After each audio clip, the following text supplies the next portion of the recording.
startet.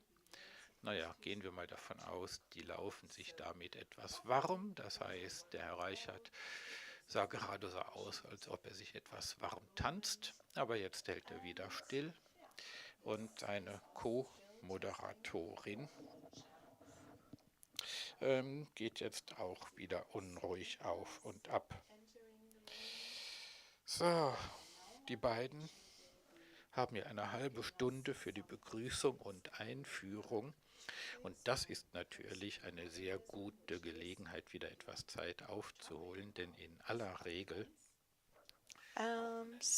Still testing. It is now 2:27. Maybe they'll shorten the introduction and the welcoming speech.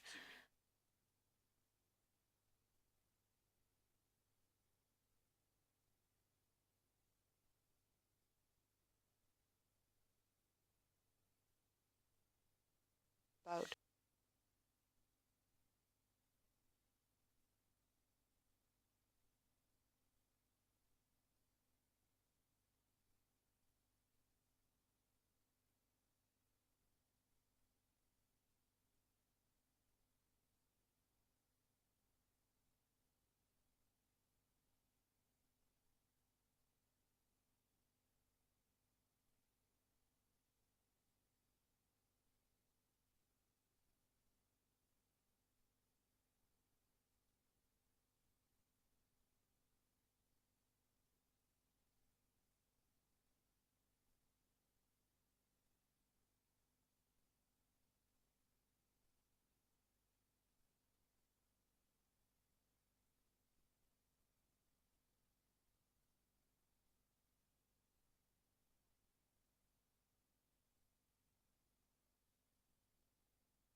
Also es müsste halt dasselbe Signal sein wie der mittlere Screen. Hier ist nur das Logo.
Du noch die Ansprache machen, dass hier aufgezeichnet wird und dann gebe ich dir das Go?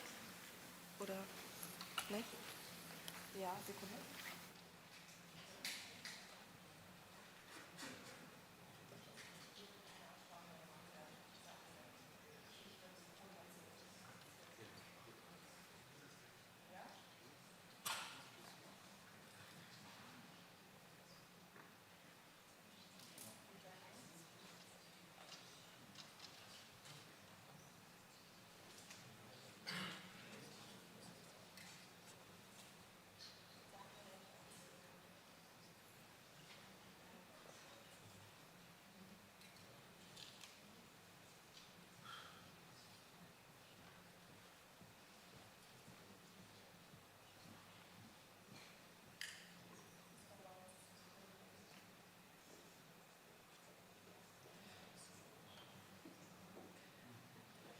Also erstmal herzlich willkommen, das ist jetzt die technische Durchsage, es geht gleich los, danke für die Geduld. So eine Studioaufzeichnung ist komplex und da kann immer auch noch was passieren. Ich glaube jetzt. Mr. Reichert is saying something, but unfortunately it appears that he is not using a microphone, which is why the interpreter cannot hear what is being said on the stage.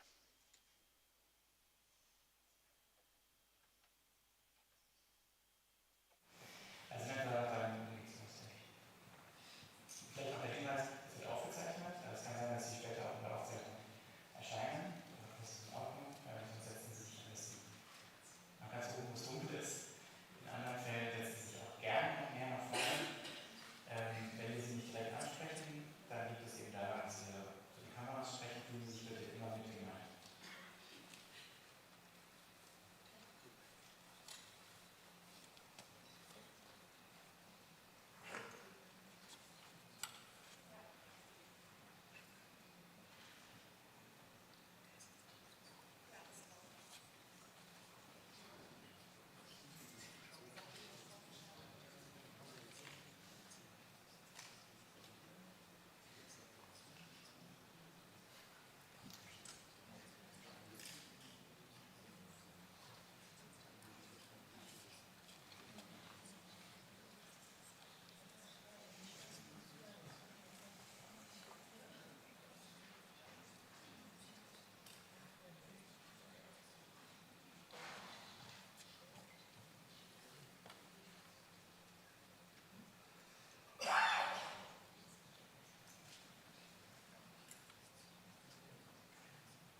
Herzlich willkommen in der Post-Postmoderne.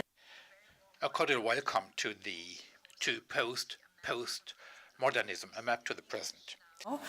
Thank you for joining us. Welcome to our show and its conference. We will have 2 days full of discussions, ideas, questionnaires.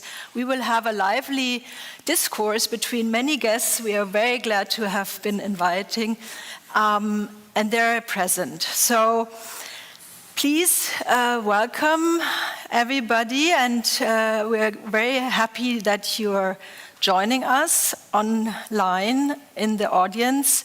We will first start with a quick review what the exhibition is about, how the idea came across, what we meant with the discussion about postmodernism today.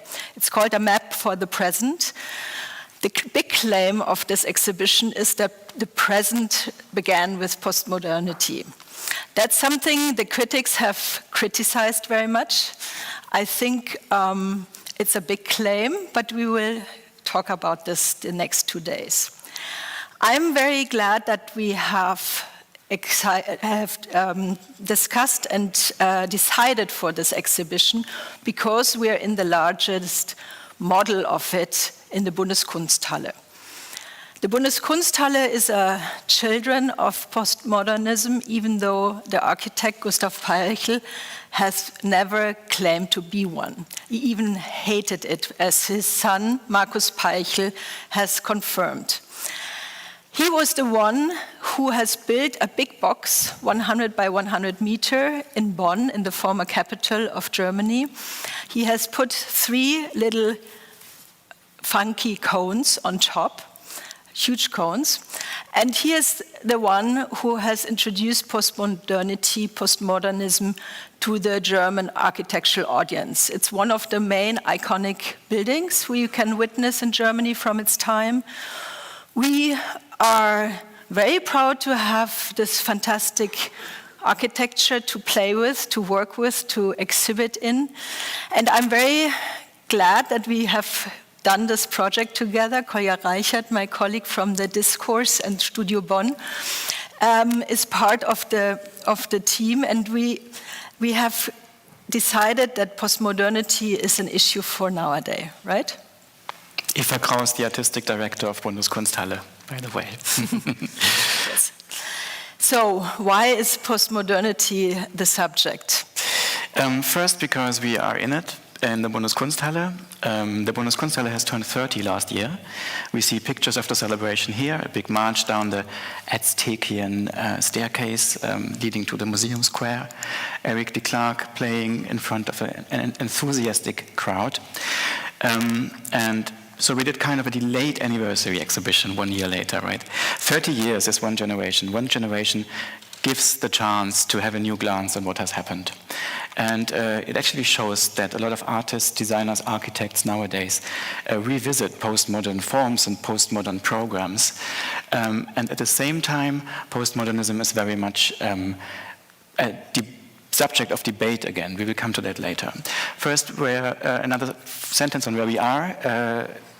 Bundeskunsthalle has a public think tank. It's called Studio Bonn. It looks like a talk show. It is a talk show, but it follows certain topics over a series of many events where artists, musicians, scientists gather.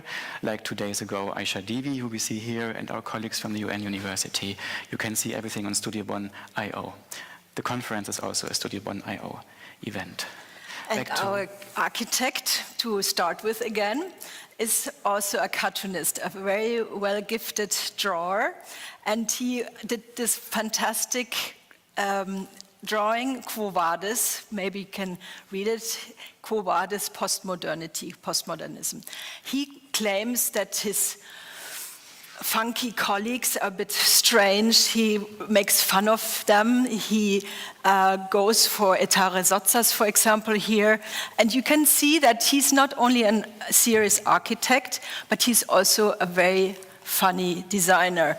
For example, Charles Moore is the target of his attack, and he goes on and on. Maybe you have seen that in the exhibition. What was postmodernism? We start the exhibition after you have crossed a space with music videos, with a work by the architect Hans Hollein, which is not architecture, but claims to be architecture. It's the red and blue pill that you know from Matrix, but in one pill, and it's glued to a paper, and it says non-physical environment. This is the threshold to an age where ideas, data, information, creativity become more valuable than material goods. Postmodernism has been canonized as the age also of the simulation. The simulacrum is a figure that Jean Baudrillard wrote a lot about. So every time we talk about digitalization, this very official claim, it also leads back to this pill by Hans Hollein. And to the antenna of Robert Venturi. He has placed it on top of his guild house, a famous elderly home in the US. And that's kind of one of the starts of postmodernity, postmodernism. We have discussed, of course, in the architecture discourse, it's Dennis Scott Brown and Robert Venturi going to Las Vegas with their students. In this case, we have the simulacrum, we have this symbol of the media and mass media world, which is finally reaching the public, reaching everybody at home. And that is this fantastic golden antenna as an artwork on top of this iconic building. There was no money for the TV connection, so Venturi decided to make a sculpture that looks like an antenna. So he kind of hid the antenna in a sculpture that is hid in an antenna. And in the metal workshop of Bundeskunsthalle, we recreated the replica. Postmodernism is when media gets out of control. Jacques Derrida explains that we don't really own language. We are not rational subjects that can deal out things with language, because language does its own tricks with us. Ronald Reagan was the first actor who actually came into question as a presidential candidate for the Republican Party in 1968. And J.G. Ballard reacted with a very postmodern critique to this. He faked a scientific study about the erotic reactions of people who were exposed to photos of Ronald Reagan. We also have the claim here, which Paul Feyerabend put into space. It's about anything goes. The idea is about sampling, mixing, high and low, crisscross, everything which you can match, which doesn't match is welcome. I have here a great picture for you from Alchemia. Alchemists are also the ones to make gold out of stone. So that's a bit of the idea what Paul Feyerabend meant, and he said it's about pluralism and the methods can't be wide enough. Context is a value that gains high currency in the art and architecture and design of the time. Here's an example of James Wines, who is watching from New York today. He's 92 and he couldn't travel, but he will be present tomorrow in a conversation with the artist Simon Denny. We see here his projects for the best department store chain. His biggest collector asked James Wines to create sculptures for his department stores that were spread all across the US. James Wines decided to make the department store itself sculptures, and all the suppressed feelings, affects, anxieties that are actually pushed away by the rational square form of a department store, they themselves become architecture. So it's not about like autonomous objects anymore, about beautiful art that you could put anywhere, but it's about everything in the work paying regard to its surrounding and its history. And then we have pluralism. The eclectic style goes into fashion. We have this wonderful globalism crisscross. People from the Japan world would come through British tradition into American pop culture, and it's a big mix and match of everything. Fashion is, of course, the world where punk also meets Art Deco, historism, all kinds of different styles, and that's where this fantastic decade becomes very frenetic. It's also the moment when style is on the street. You know, of course, you could wear fantastic outfits, but to bring really the carpet, the red carpet into the streetscape, into the clubs and open up new publics, that was the meaning, that was the great moment of fashion. And there we are with the self as with a very paradox condition in postmodernity. On the one hand, it's being deconstructed by post-structuralism, by Roland Barthes' Death of the Author, by Jacques Derrida. At the same time, the self becomes like the focal point, or like the bottleneck through which politics and everything else and values are mediated. We see Arnold Schwarzenegger posing in the Whitney Museum in an art exhibition. And we see the entrance to our club space, where the heroes of Blitz Club, Studio 54 and Palladium have their gallery. And we are very happy that some regulars of the Blitz Club will be with us just this night. This is your subject. Oh yeah, so identity politics, bad. That's what we usually hear, because minorities fight each other until there's no society left, right? We look to the origins of of identity politics in the Conbury River Collective, a collective of black, mostly lesbian women in Boston, who said that the modernist social movements have failed for them. In socialism, they experienced sexism and racism. In feminism, they also experienced racism. So they were victim of overlaying forms of discrimination. So they said, we have to start with our own identity and with the discrimination that we face to develop an emancipatory politics. And our emancipatory politics could help everyone, because if the weakest subjects in society would be free, everyone would be free. So identity politics is actually good for society, because everybody who understands their own oppression or their own privileges also as a group helps the whole society to better understand how it works. We give out the manifesto of the Conbury River Collective for free at request at the box office by the generous okay of one of the authors, Barbara Smith. And we witness cultural capitalism. The idea is of this chapter to invite you to look back into cultural propaganda, I would even call it.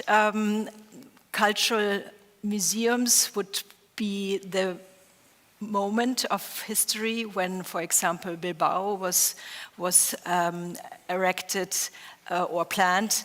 We witness in Frankfurt the Museumsmeile. We have many moments, but also, of course, it all started with the Centre Pompidou. So we have this idea of discussing also today and tomorrow what was culture all about.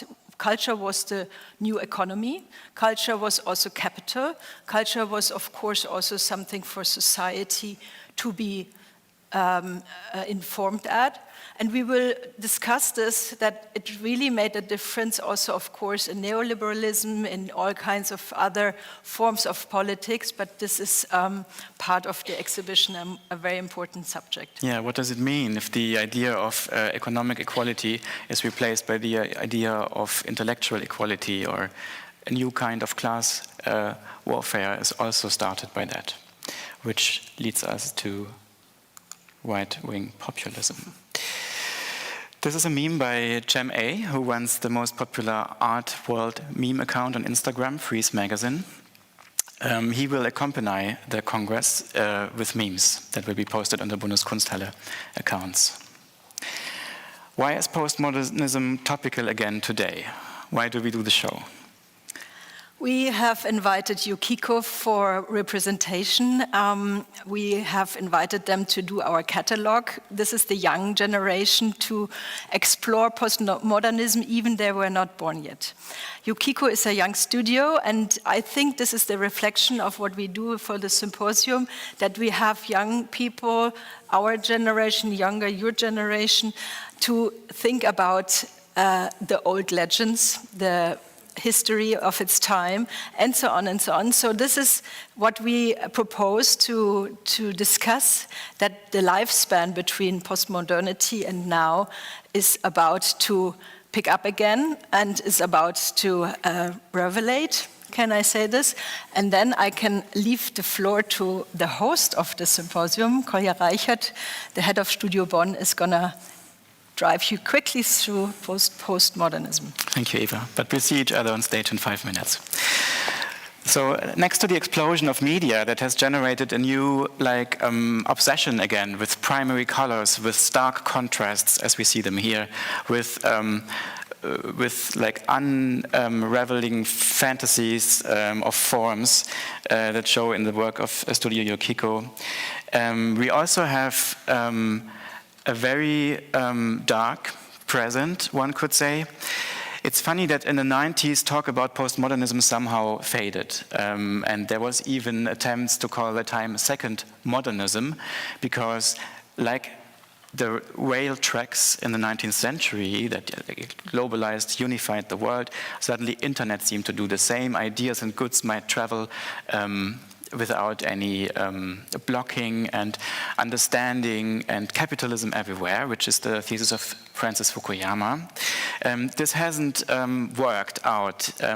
We see here Simon Denny's installation in the Venice Biennial of 2015, where he takes the graphics from the NSA slides that contained the surveillance program, and he takes all this fantasy imagery and blows it up as installation. Simon Denny very much fits this context part of postmodernism, but in his work we also get a scope of the sublime of the technological power and the concentration in little corporations.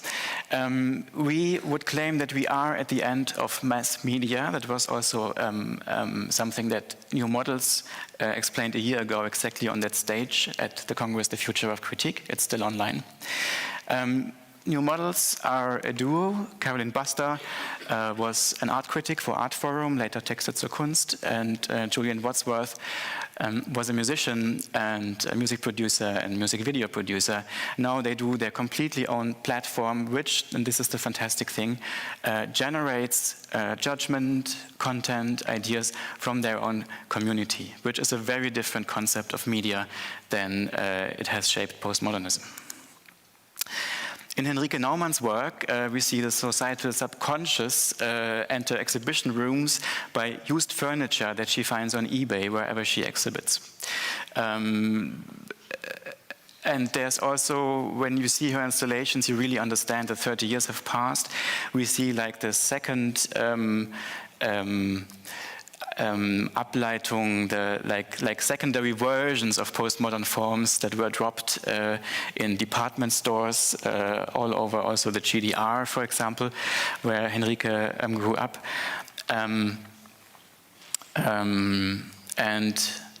And they become like zombie versions of postmodernism, and thereby Henrike Naumann looks at the ramifications and the social transformations that came after postmodernism. We also see in art a new archaeological interest in the power structures that shaped postmodernism.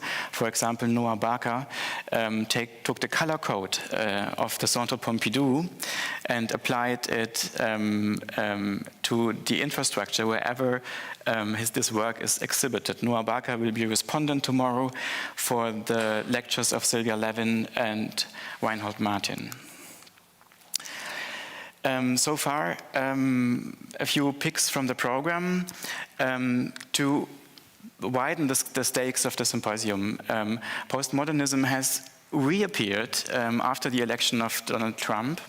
And there was a whole genre of essays explaining why Trump is a postmodern president, why postmodernism brought Trump to power. That's wrong, and you can read it in the catalog, but it's interesting.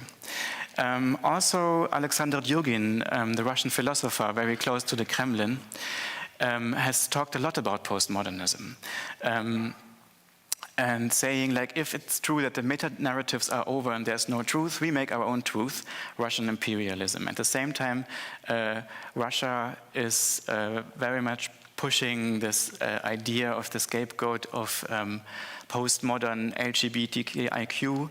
The postmodern West is something to wage a war again. So it's a very complex relation to postmodern thinking, which was very popular also in the Duma at the start of the century, which Peter Pomerantsev will explain in his talk tomorrow afternoon. Post-Postmodernism also appears increasingly in essays and think pieces. For example, the term the postmodern left, which is allegedly over. It's a term that has come up in right-wing media and blogs and is now something that you can seemingly refer to as if it would be clear what we are actually talking about when we talk about postmodernism. So to end this introduction, we have a photo of the band Visage that emerged from Blitz Club, the origin of the New Romantics movement in the UK. And a strange time window of 2 years where it was possible, for example, to turn Mick Jagger away from the door because he wasn't dressed up. David Bowie showed by and chose his actors for his Ashes to Ashes video. So it was seemingly a time when culture, when self-dressing, could bring you anywhere, which is it still the case today? We doubt it. But we will talk about it tonight at the Blitz Kids panel and tomorrow in the closing panel towards a pluralist ethics. And thereby I would like to ask Eva Kraus back on stage, and with Eva together, a part of the core team that shaped this exhibition by advice, also by generous loans. I'd like to ask Oliver Elser from the Deutsches Architekturmuseum in Frankfurt, who supplied us with numerous incredible architectural models. Please. Gertrud Koch is on screen from Berlin. She is actually ill, but she's still joining us, at least from screen. And Diederichsen. Please have a seat. And we will switch to German. Jetzt stimmt. Yes, exactly. We'll switch to German. That's magic. Thank you for joining us. Welcome, Gertrud, also. Gertrud is a leading voice in film science. She's a film scholar and its blind spots. She's done a lot of research on that, especially when it comes to the effect that genderism has on that. She published the magazine Film und Frauen, Film and Women in the 80s. She was a professor for film science at the FU Berlin, and she's also a lecturer at the Yale University. Diederichsen. Deutsch. Whoops, I switched into English there. Sorry for that. Diederichsen is a leading pop theorist in German language. In the 80s or until the 90s, he was one of the publishers and the chief editors of the magazine Spex, and with it he really shaped the discourse on pop phenomenons and fashion, but also art. In the last years, he's been writing more about art than about pop music. Nonetheless, we managed to convince him to write in our catalog about how pop turned postmodern. Diederichsen teaches at the University of Arts in Vienna, the Universität der Künste. Oliver Elser is an architecture critic. He has been working at the Architectural Museum in Frankfurt for years. He's been curating important exhibitions there, like, for example, processed architectures, and he sort of lay a foundation for that exhibition there. We're going to talk about the postmodernism in Germany. Diedrich, when did you realize postmodernism was in Germany for the first time?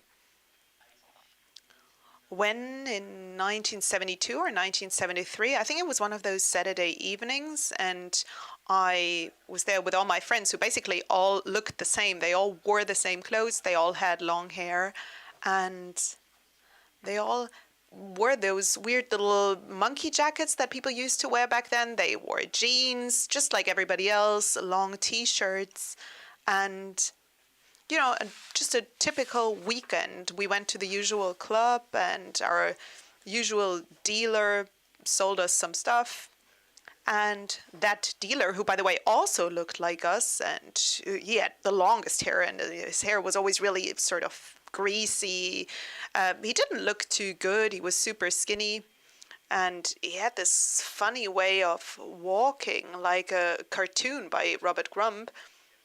He stood there, that dealer, that same place that we always knew where to find him, and he had dyed his hair black. He had gel in his hair, combed back, and he wore a dinner jacket with a velvet parts, and still the same jeans that we all wore. And we asked him, what is happening? What is happening on Earth? We weren't sure whether he was dressed up for carnival, but of course that wasn't it. And we asked him, what are you looking like? Why did you do that? Why did you decide to dress that way? And he said, because I think it's awesome. And that was the first postmodern moment that I experienced myself. However, I didn't understand it back then because it took me a while until we realized that this, I think his name was Dieter, that he was actually avant-garde by doing something that people later on all did. It turned into a sort of a movement or a cultural period later on. Gertrud, what about you? When did you see postmodernism or understand postmodernism for the first time? I wouldn't say that there was a sort of awakening moment for me and then I understood postmodernism. No, for me it was more of a fluid development. In the late 60s or early 70s, I worked as a music critic. And I was specialized on opera and avant-garde and new music. And within that new music, that was, of course, there was a huge debate on regarding the end of avant-garde. And then it was obvious that something like pop art was about to happen. And when I want to if I want to focus more on the phenomenon, then I'd say, well, it was mainly addressing the issue of pop music, but then, of course, also pop art. I then started working more on film and gave up music critique because I wanted to focus more on film critique. And Warhol's movies were something completely new, something I discovered back then. And I realized, and it was quite obvious, that it shows this transition or this sort of fluid development from modernist avant-garde to pop art. Back then, I wouldn't have called it postmodernism. That is why I tend to speak of postmodern operations. So for me, it's more like operations in terms of how we think and whether it's actually something that happens inside the practice of art, less, related to the events of a certain era. So for me, it's difficult to say, okay, this is when it started happening and then it moved on to a certain time. No, for me, it is more of a very interesting transition, a fluid transition, and overlapping of different art concepts that all were defined and determined by the fact that they had a sort of distance to the canonized art. Does that define postmodern operations, the fact that it's distancing itself from what is established, or can we maybe define postmodern operations in a more detailed way? Well, if you look at the history of arts, then there are ways of defining it. There is this internal distancing from the canon and, of course, also going beyond the canon. Harold Bloom, Anxiety of Influence, everybody does not want to show and talk about whose shoulder they stand on. However, when it comes to pop art, I thought it was astounding. Also, Barbarella, for example, would be a movie that fits it really well. Pardon? Barbarella, you said? Barbarella, yes, exactly. Yes, we're showing that in our exhibition.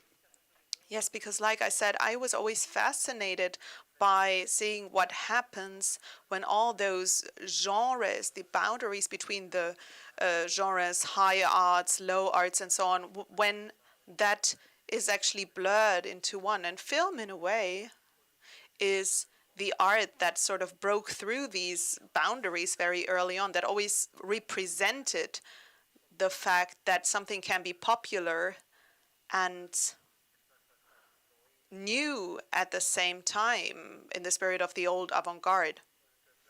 And maybe we should actually start by talking about how the link between pop art and postmodernism, what that link is. I think most art historians probably know more about that.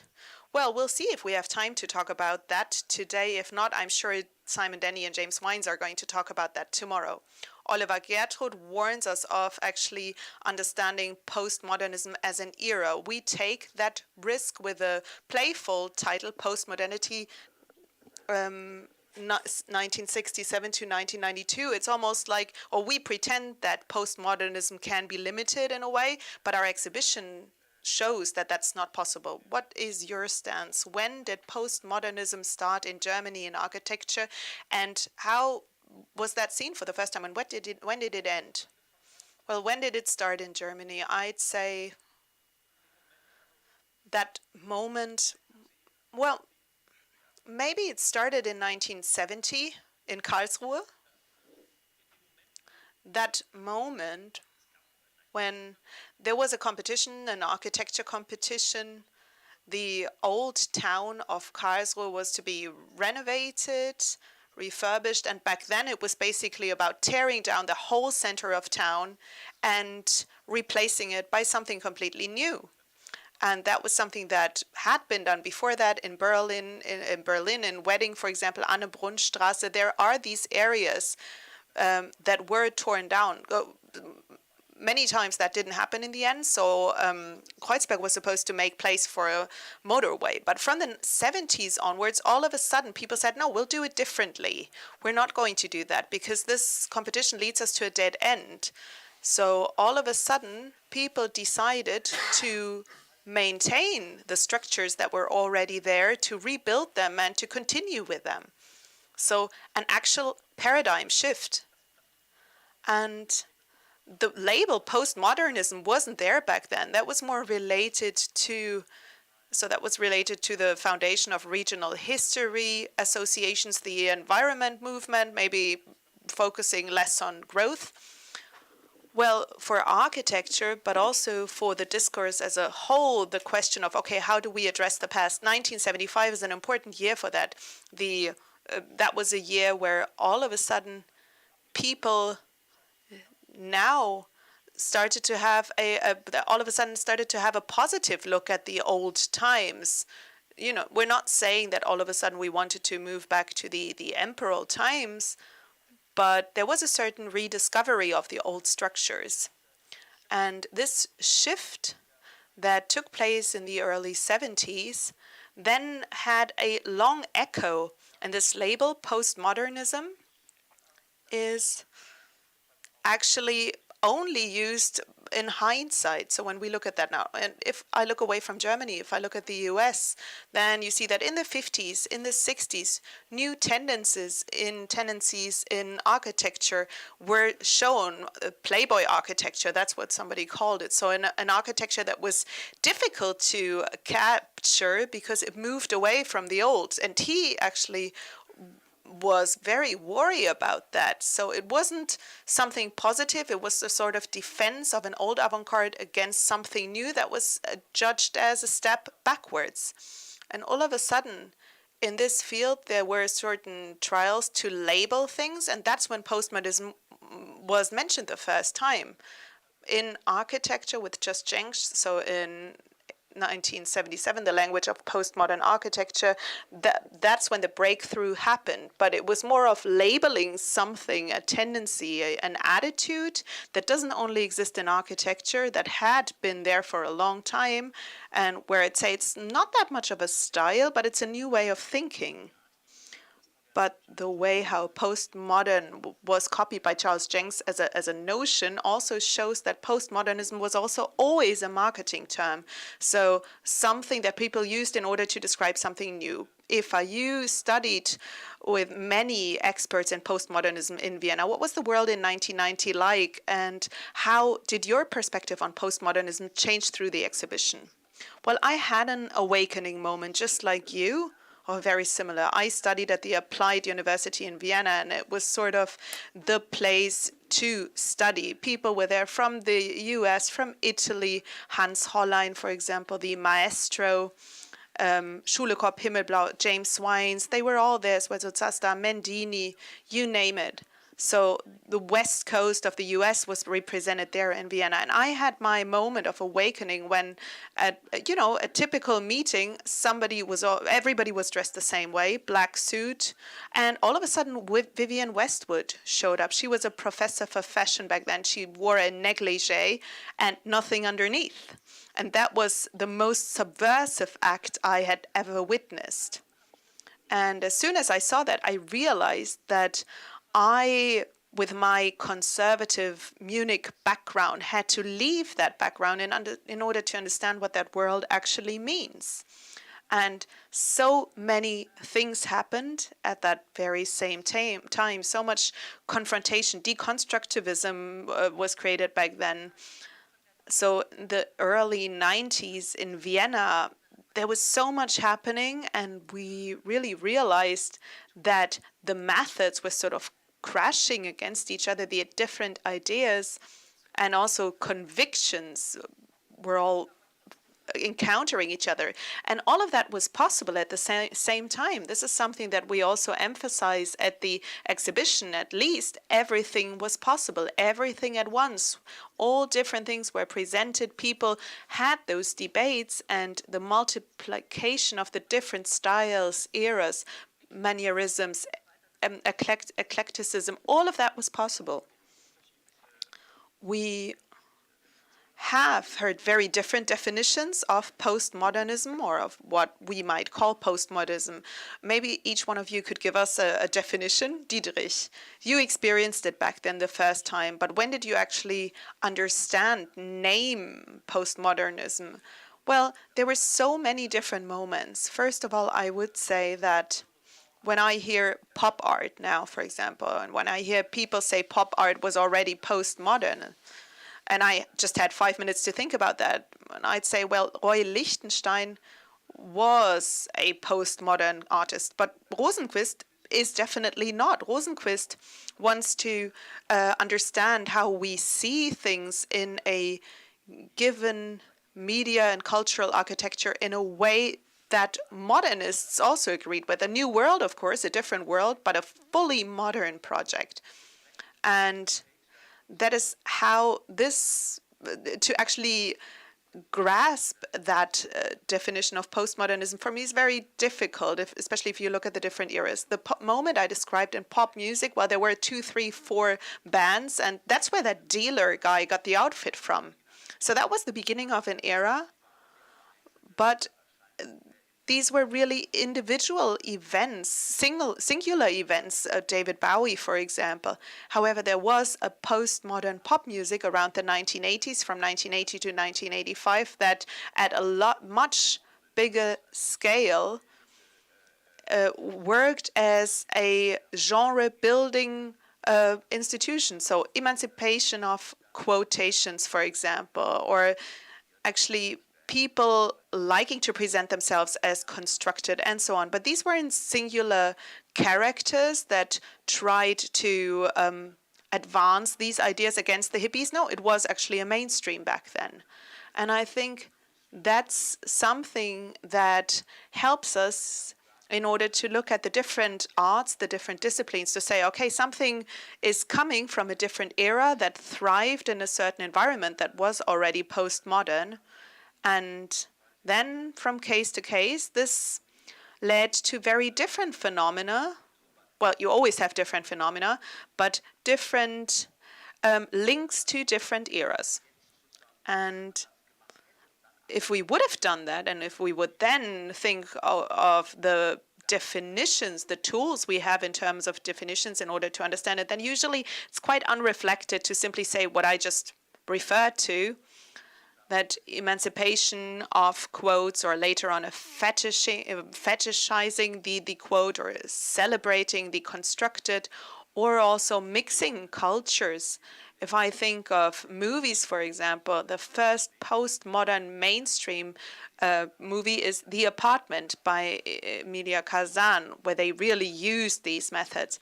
But these very different examples that I think, yes, you now would have to look at the detail and see what all of them have in common. But a definition, like I said, when it comes to actually only looking at the era, it already gets difficult. But you mentioned something decisive, the quote, using quotes. So actually showing and using the quote as a quote. And against that backdrop, I'd like to ask Gertrud and challenge her. Warhol, for example, who the soup cans, the economy of attention, he declared that as an art subject, and that's a radical step. But what is more radical is the step where Warhol was copied, Warhol Flowers by Van Störtebeck. Yes, indeed. In a way, this is a sort of new chapter, we might say. And it also occurs in the world of film, where from a technical point of view, we could also discuss about the role which technology has to play in these transitions. And film is a medium where it's quite easy to quote something. For instance, I can insert something in a film, which then later on, that is what would also happen in music, that is, several quotes are also inserted into discs, records, so to speak. And all these are techniques which already operate with reproduction methods. And perhaps this thing of postmodernism, if we want to understand it as a noun, which I tried not to do, then we should also put it into this context. Is this, or are these, so to speak, also paraphrases of Benjamin's essay about the role of the art and the age of reproducibility? Because this possibility to quote presupposes that you have some tangible objects. And what actually makes it possible to quote something, to use something as a quote? When can I say that inserting this in films, in music? I would be interested in this, whether there are still any connections which we are not discussing about, or which we are discussing about separately in media theory or philosophy, but which we do not get together with the cultural developments of, so to speak, in our real-life world, and their expression in this fusing of technology, art and culture and lifestyles. Could you perhaps say that there are new methods of reproduction? There is a new type of lifestyle, and there are many new magazines, and this is why all of a sudden furniture, beds are becoming boxing rings, and furniture is made for the magazine, not for the living room. So could there be a relation between the media and postmodernism? I would never say that there is a single cause, but I'm interested in the interaction of these. So in particular in music, for instance, we need this distribution technology, because otherwise such fan communities couldn't form, which also use clothing, for instance, for sort of pop-up imitations as a sort of social game. There are some preconditions which you need for this, and just a live performance isn't enough. And the closeness, I was fascinated by the following. A PhD student who did some work about technology found these old Olivetti ads, and it was quite interesting that the typewriter, the travel typewriter from Olivetti, was advertised for with pop music in the background, with some dance performance in the squares of Milan. Do you know the red Olivetti typewriter? Do you mean that? Yeah. And as far as I'm concerned, this was a sudden understanding of the simultaneity, that is the technical modality in the consumer product. This also accelerated a sort of everyday life aestheticism, and it could be propagated faster than before. So this interaction, so to speak. And then, well, Warhol is a very soft example of advertising and object and the fetishization of the object, which has this, or sets into motion this magical power of reproduction. And this also anticipates, in a way, fan cultures. This almost brings us to the presentation by Diederichsen on style at 6 o'clock today. And I would like to place the focus on postmodernism in Germany. Reinhold Martin from the Columbia University, who will be speaking to us, said in the exhibition that in Germany, actually, we have the best postmodern architecture because the business culture was different, and there were then actually public customers who used postmodern architects.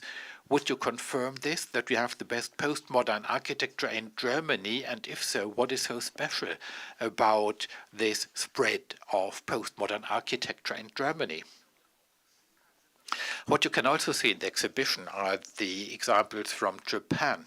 Japan is also a postmodern country. Italy, with Alfredo Gualdetti, has this culture. France has it.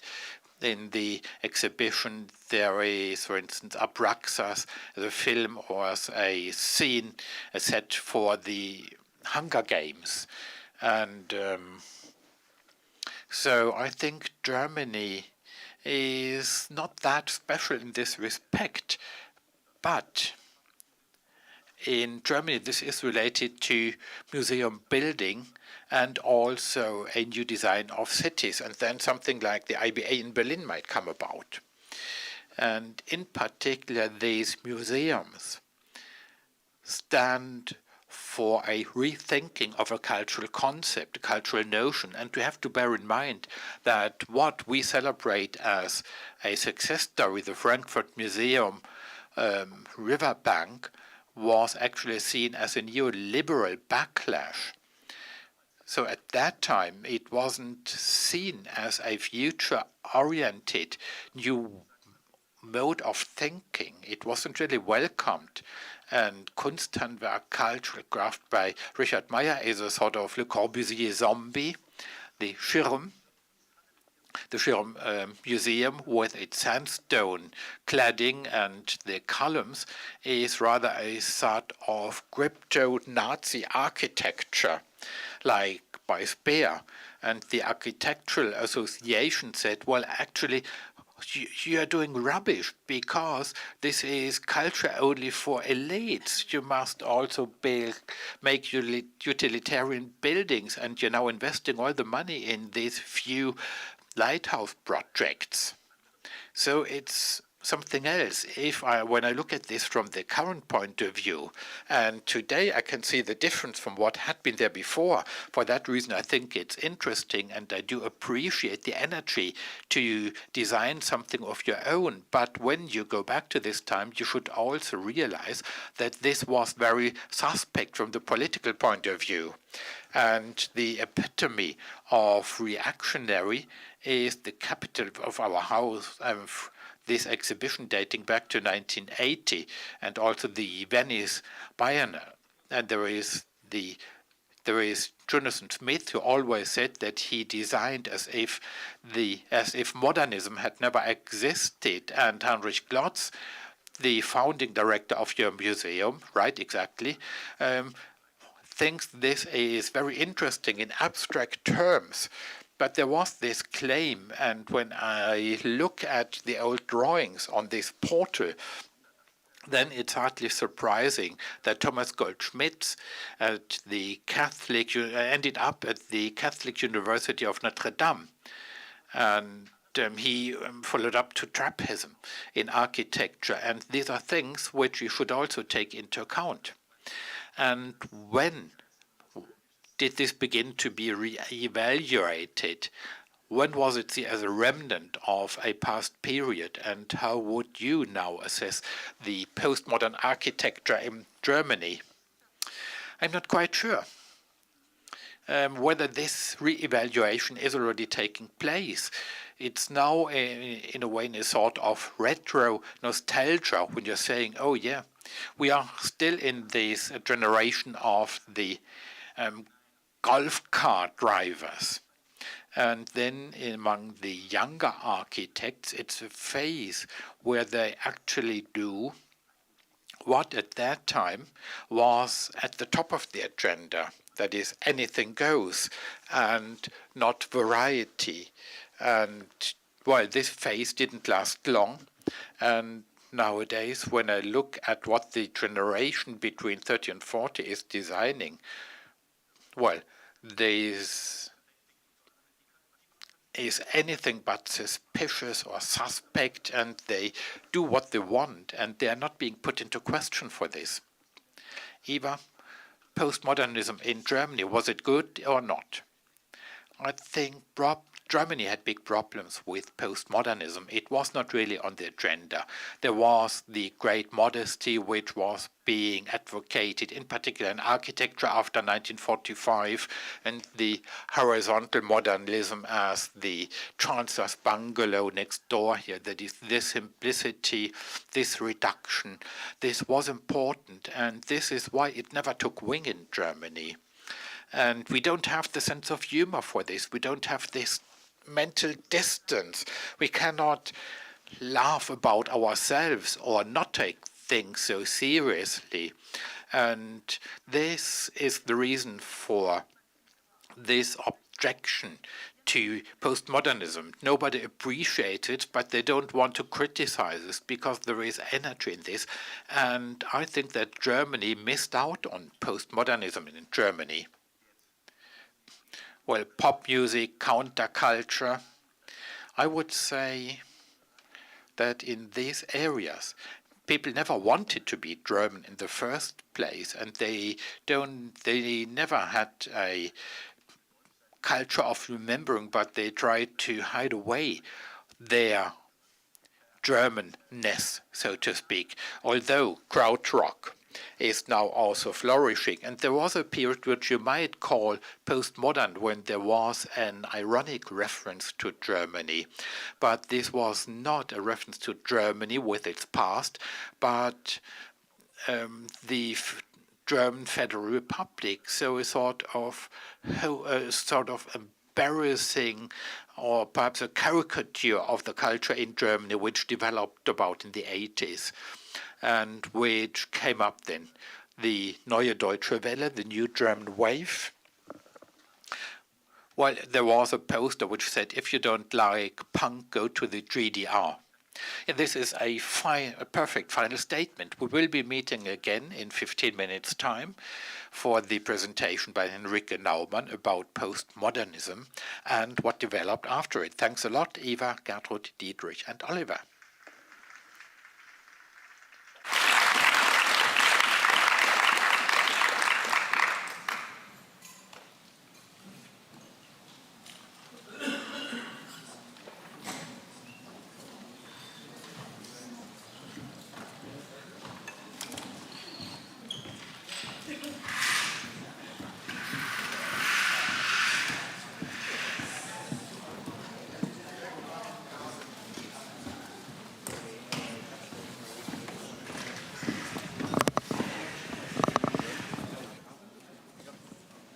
Ich weiß aber gar nicht, wo ich hin muss. Ah, nee, ist nicht markiert.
Willkommen zurück. A map for the present. Among the recently newly erased interest for postmodernism among artists, Henrike Naumann takes a special position because she not only refeatures, resamples furniture that stems from postmodernism, but she also looks at the social conditions of postmodernism and how they shaped and influenced the situations we are in today. I want to name among her exhibitions, Sculpture Center last year, fantastic, like a therapeutic installation of the United States of America, and her recent contribution to the Kiev Biennial. Henrike Naumann, please, the floor is yours.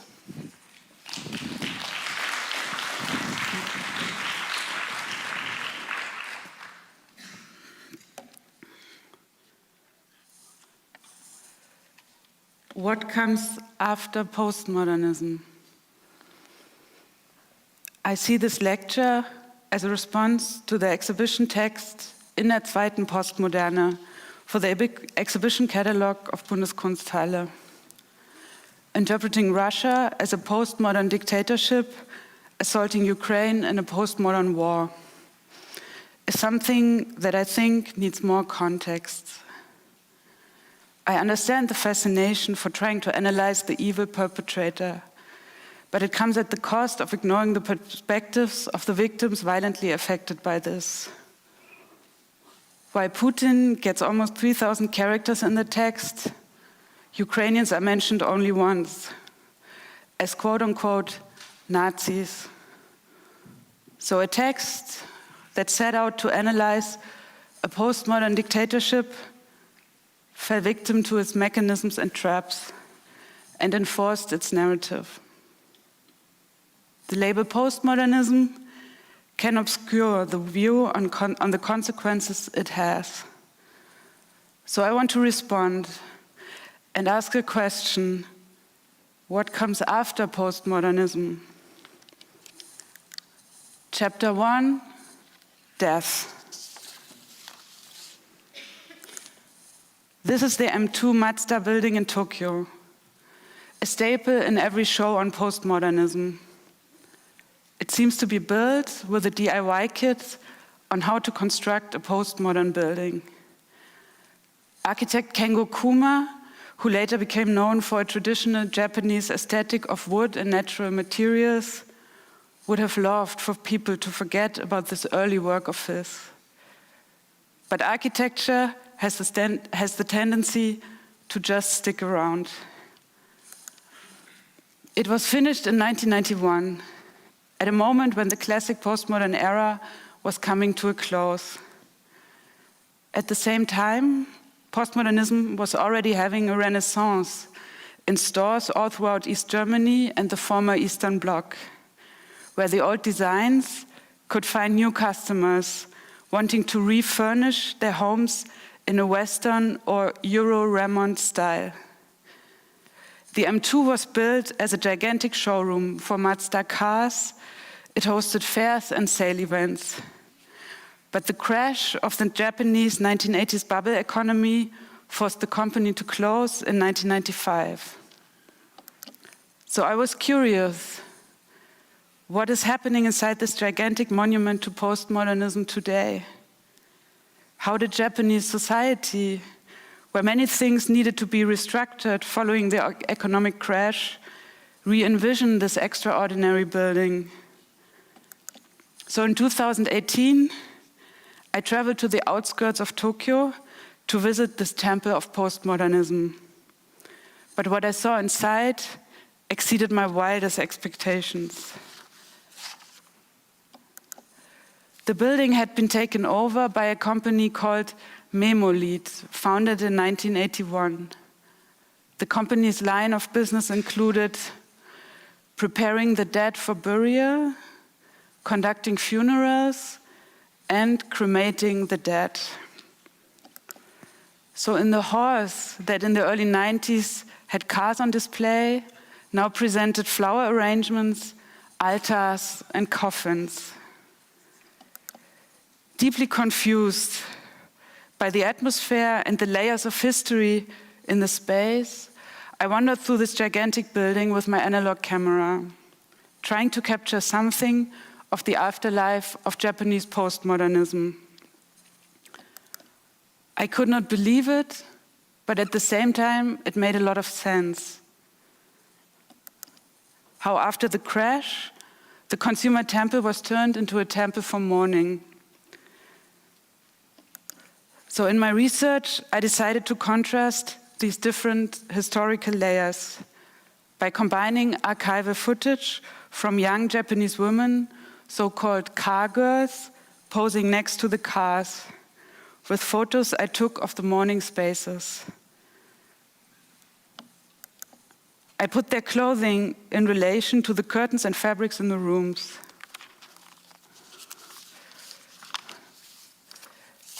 It spoke about the fact that we know nothing about them and about their lives, only that in one point in their life they had the job of presenting these cars. And next to them a photo of an empty space, which speaks about loss and a person not being there anymore. My research in Tokyo focused on the fashion connection between Kinshasa, Democratic Republic of Congo, and the Japanese designers of the 1980s. During the Congolese Wars in the 1990s, groups of sapeurs formed that dressed primarily in clothing by Issey Miyake, Yohji Yamamoto, and Comme des Garçons. I was interested in these fashion designs that in the 1980s were labeled post-atomic fashion. Through interviews and research, I wanted to explore what role the memory of war and trauma played and why these designs were so hot during the Congolese Wars. Japan's role in the Second World War as one of the Axis powers with Italy and Germany and their aggressive colonial expansion prompted attacks by the Allied forces. In Tokyo and Hiroshima, I researched the World War II traumas of designers Yohji Yamamoto and Issey Miyake. As a child, Miyake had survived the dropping of the atomic bomb in Hiroshima. Yamamoto said in an interview with Wim Wenders in 1989 that because his father never returned from the war, for him the war never ended. And so for him, there is no post-war era. Looking at post-war Japan, especially in the height of the bubble economy of the 1980s before the crash, I started collecting these 1980s clocks that everyone seemed to have gotten in those days as presents from their employers for their hard work. When the bomb was dropped on Hiroshima in 1945, all clocks stopped at that very moment, at 8:15. I stopped my clocks at the exact same time, speaking about the trauma of war, still present in the prosperous post-war society.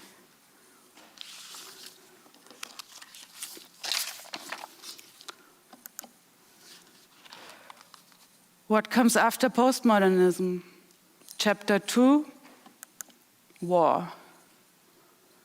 For my following chapter on Izolacja, I'm drawing intensely on the research of Ukrainian scholar Katarina Yakovlenko, the conversations we had, and in particular her essay From Postmodern Art to Stalinism, Donetsk Culture Reimagined from 2023.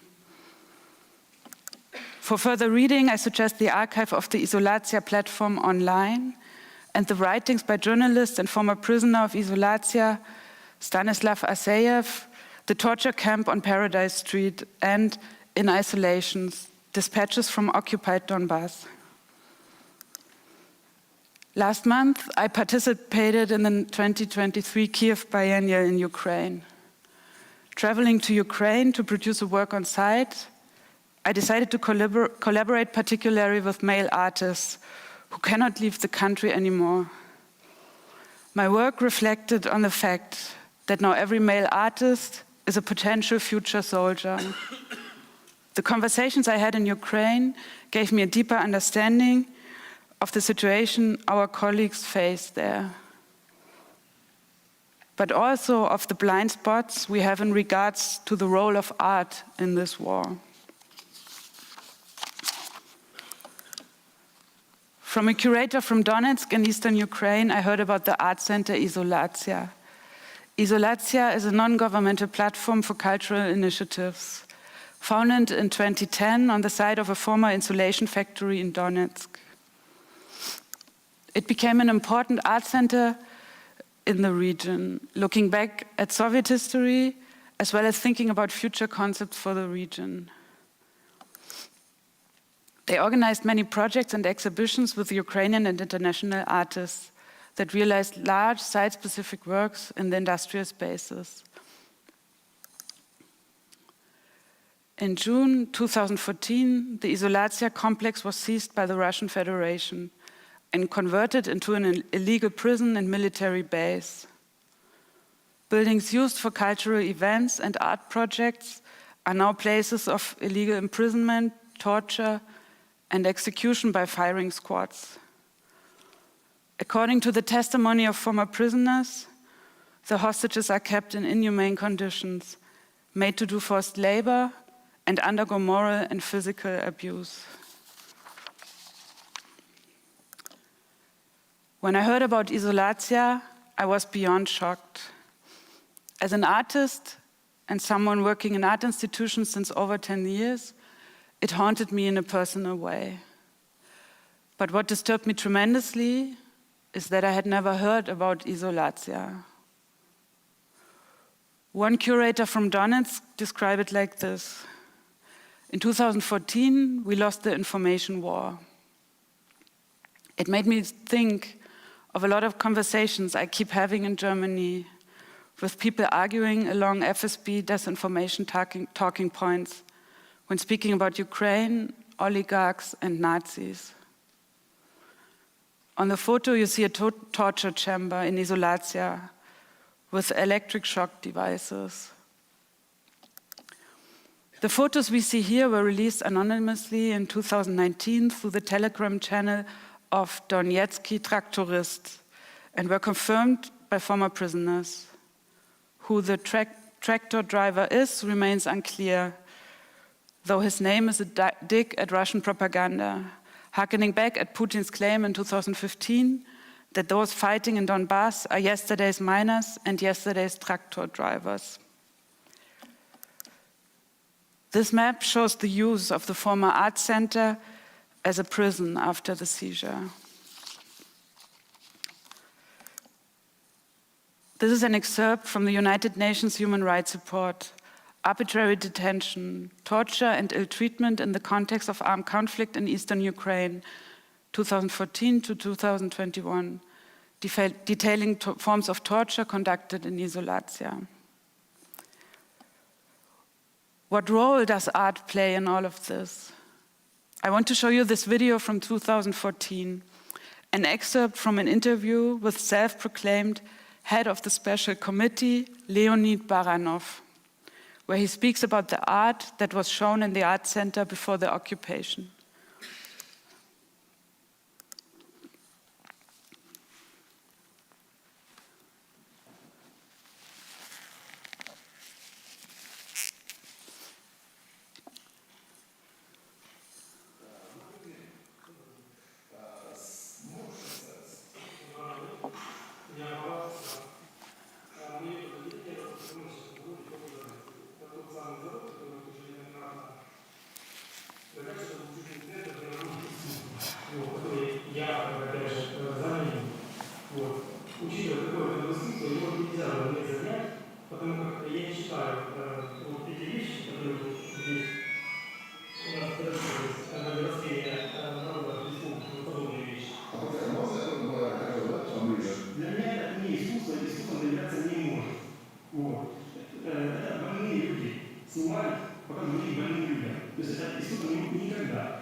Проводили учебу в Венгрии, все, кто только можно и кто только нельзя, которые отношения явно не возвышенным славянством. Это люди, ненавидящие все славянское, все русское. Вот, поэтому само собой разумеется... Да, конечно. Вот, поэтому мы не можем никак на это смотреть и пройти все это мимо. То есть вот такие ребята здесь забивали голову молодежи нашей, которая должна расти, жениться, заводить детей и увеличивать население кратно нашей республики. Само собой, разумеется, нами были приняты меры, и вот так называемое искусство уехало на мусор. Все, что здесь было похоже на искусство, мы разрешили вывести, различные картины, пейзажи и все остальное. Вот. Мы их разрешили вывести. Но что касается вот этой порнографии, и... можно показать еще, что тебя называют особое разрушение? Я же вам показывал. Вот это? Да, ну не только, там есть ряд вот таких же подобных вещей, целая куча. Можно посмотреть еще. Я занят, я видел. Давай посмотрим. Вот. Все подобное вещи. Это непонятно. И я думаю, что в республике мы сможем прожить из этого. Может быть, это просто... А ты можешь рассказать меня по цвету? Просто у меня цвет не достает. Ну, мы... Это не вот это сразу обязательно, потому что будет комментарий к этому делу, а я, кстати, такого вообще непонятно чего. Нет, я телефон даю. Может, никуда не денусь.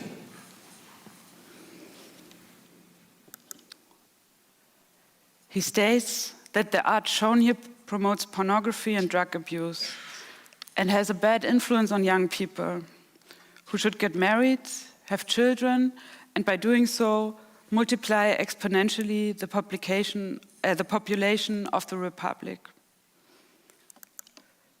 The books he is presenting as examples of this decay are art books by Boris Mikhailov, the ultra-famous Ukrainian photographer from Kharkiv, who made a name for himself showing extreme realities of post-Soviet society. Further, he shows the book Futuring by queer German artist duo Eva and Adele. And No Fashion Please, a book about photography and gender. One former prisoner stated that while he was in the secret prison and had no idea where he had been brought, after finding an art catalog in one of the cells, he realized where he was.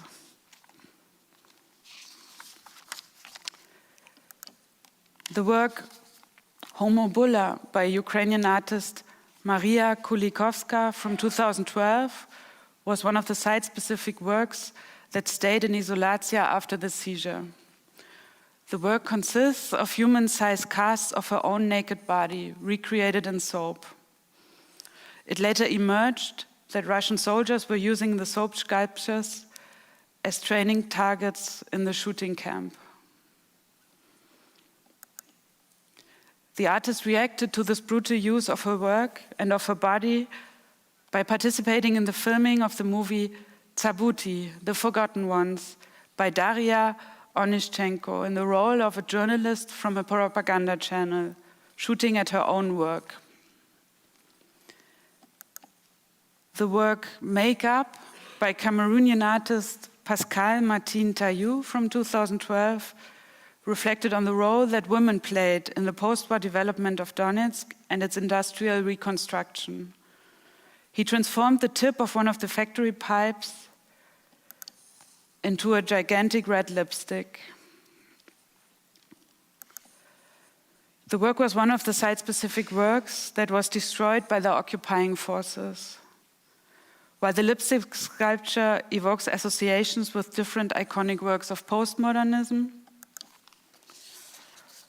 the mobile video of the blow-up makes me think of the destruction of the Brit Ego housing complex in St. Louis in 1972, marking the day modern architecture died and the birth of postmodernism.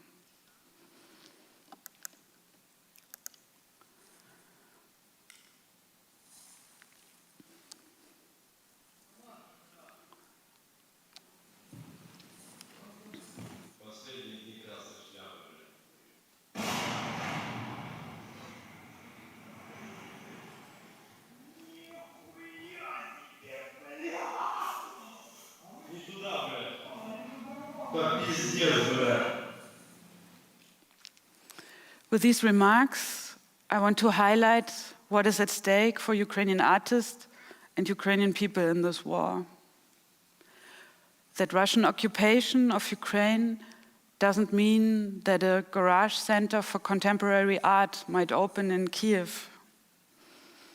Russian occupation of Ukraine means re-education, distraction, and banning of artworks, erasure of history and people, happening in real time as we speak. And that this is the underlying threat Ukrainian artists face with every German well-meaning, peace-driven exhibition trying to normalize Russian and Ukrainian artists exhibiting side by side in the midst of this brutal war.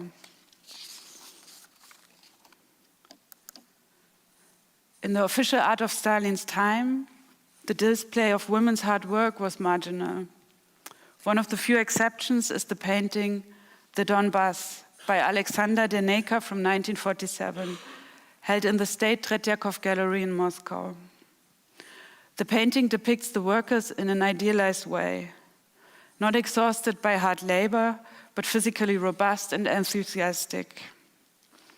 This painting shows an image of the Donetsk region as, in Katarina Yakovlenko's words, the utopian idea of a unique and self-sufficient region with inexhaustible natural resources and the daily heroic work of miners and metallurgists that formed the basis of the Soviet myth of an urban paradise created by the hand of the working people.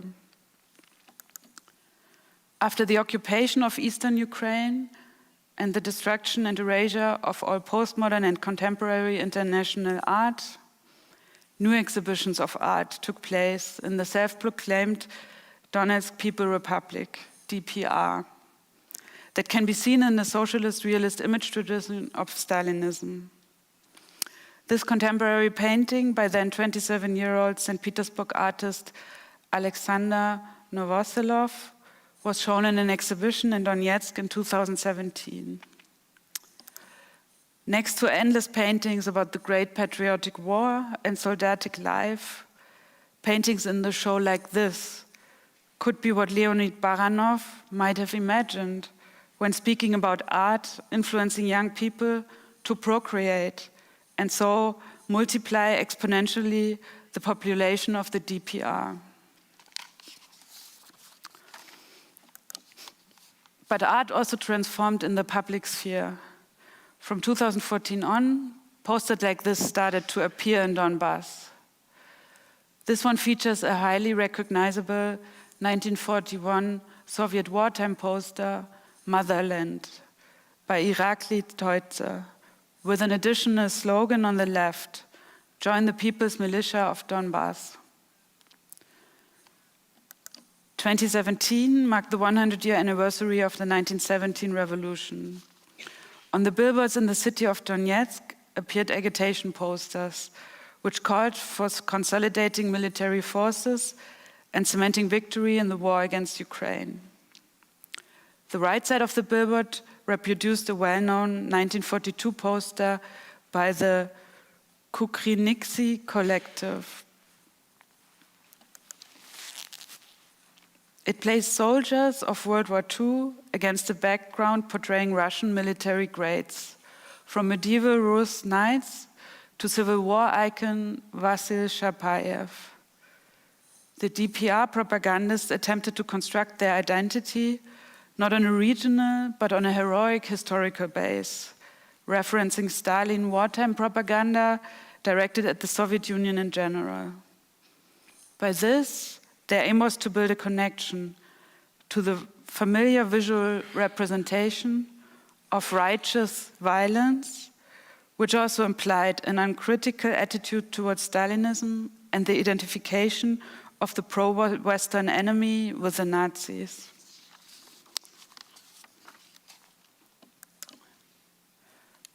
What comes after postmodernism? Chapter 3, fascism. After looking at what came after postmodernism in Japan and Ukraine, I want to look at Germany. In particular, the place I know best, the rural area around Zwickau where I grew up.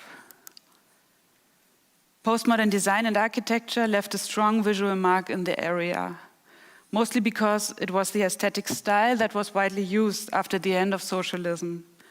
But sometimes also postmodern thought and humor left traces in the region. This is the Arno-Schmidt-Straße in Wildenfels, built in the 1990s in an industrial area outside of Zwickau.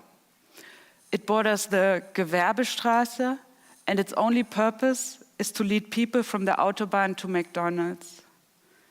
Named after legendary West German writer Arno Schmidt, who can be seen as the eccentric bridge between modernist and postmodern writing in Germany, the naming of this banal street leading to a fast food drive-in seems to me like a conceptual intervention by a West German low-level city planner, excited about his inside joke. When I was still studying and would visit my family in Zwickau, I would always have a Mitfahrgelegenheit pick-up from this McDonald's. While studying, I also discovered postmodernism. A lot of things started to make sense to me, where all the aesthetics and references came from that reached me in the 1990s in East Germany as the copy of the copy of the copy. I dedicated my artistic work in the next decade to the legacy of postmodern design in Germany, how it speaks about German unification, what it means to become part of the West, and what political and social processes happened in the 1990s in between these furniture pieces. So what comes after postmodernism? In 2017, the devastating federal election in Germany saw the AfD rise to become third strongest party and manifested the redivision of Germany on election result maps. The Freiwillige Feuerwehr, Voluntary Firefighter Brigade in my mother's hometown, commissioned a wall mural for their fire department. In this very small village, this painting is the only piece that can be considered public art. The photo shows the view from her kitchen table, from which she and all her guests have to constantly look at the piece. The painting is beyond what anyone working in the art or culture would imagine as a work of public art in Germany today. It depicts the firefighter as a Nazi-era hero with Stahlhelm, rescuing a sexualized, half-naked blonde woman from a burning house. Below it says, Anno 1940, leaving no doubt as to which era the fire department is proudly referencing. Looking at the painting in search of art history references, which for me is a strategy to work with deeply disturbing material, I see Jeff Koons' wife, Ilona Cicciolina Stala, and their joint work Made in Heaven from 1990, as well as depictions of Nazi soldiers as heroic fighters from 1940s German propaganda posters. But what does this painting tell me about what comes after postmodernism? After the fall of the wall and the end of socialism in East Germany, West and East Germans were worried that socialist sentiment and power might return. So many political, economic, and cultural decisions in the 1990s were based on this German version of a post-socialist Red Scare belief and resulted in an exchange of East German officials with West Germans, privatization of East German people-owned companies into West German private companies, and replacement of East German art history with Western art canons. Professorships of artists from the GDR were terminated, making space for professors from the West German 80s art scene to start over in Leipzig, Dresden, and Halle. Calls from a younger generation of artists and scholars socialized or interested in East German art history are only in recent years being heard, and started a variety of projects on digging remnants of this forgotten art history. But all these efforts to prevent a fascination for socialism from returning to East Germany were probably unnecessary. Because in times of crisis and cultural political vacuum, what comes back is what has been underlying German society for much longer, in a more fundamental way, in East and in West Germany alike. So what comes after postmodernism? It's the things that have been there before. It's the things that have been there always. The challenge is that postmodernism might obscure our view. And while we sit in our colorful chairs, fascinated with the irony of the world, and try to end wars with a social media post, it might already be too late. Thank you.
created this incredible typography for the Symposium Post-Modernism, a map for the present.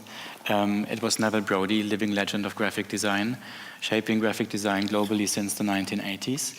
Neville Brody designed the original wayfinding system of Bundeskunsthalle in 1992, and he also has designed the new Bundeskunsthalle design, but also the exhibition graphics for the exhibition Everything at Once Post-Modernity 1967 to 1992. But the catalog of the exhibition has been designed by Studio Yokiko, a multi-headed, I think 10 people collective office in Berlin, whose work we will also talk about. This panel is on more than graphic design, and Eva takes the lead.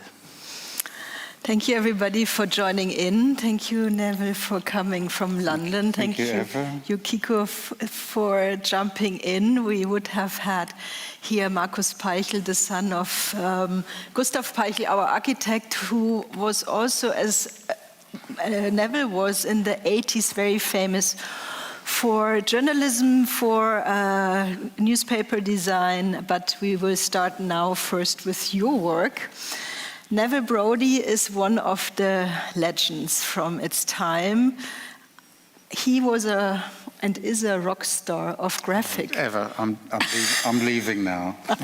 May He's still alive, Eva. His book, which came out 1988, The Graphic Design of Neville Brody, is as long today the most published book on graphic design. I should say this. He was even claimed to be a rock star in his field. So anyway, we are really proud and happy to have him as the graphic designer of our institution in the 1990s, and we recovered him now to redesign our corporate design and identity. The wayfinding system is glued on the walls of the foyer, and we are picking up right now the playfulness from the first days, the eagerness to show something different. Bonn has been established in 1991. Bonster is the new kit from Postmodernism exhibition 2023. Thank you, Neville, for coming. Thank you for your contribution and input. I know you prepared some slides last minute. I'm sorry for technical issues, but let's go and have a look at it.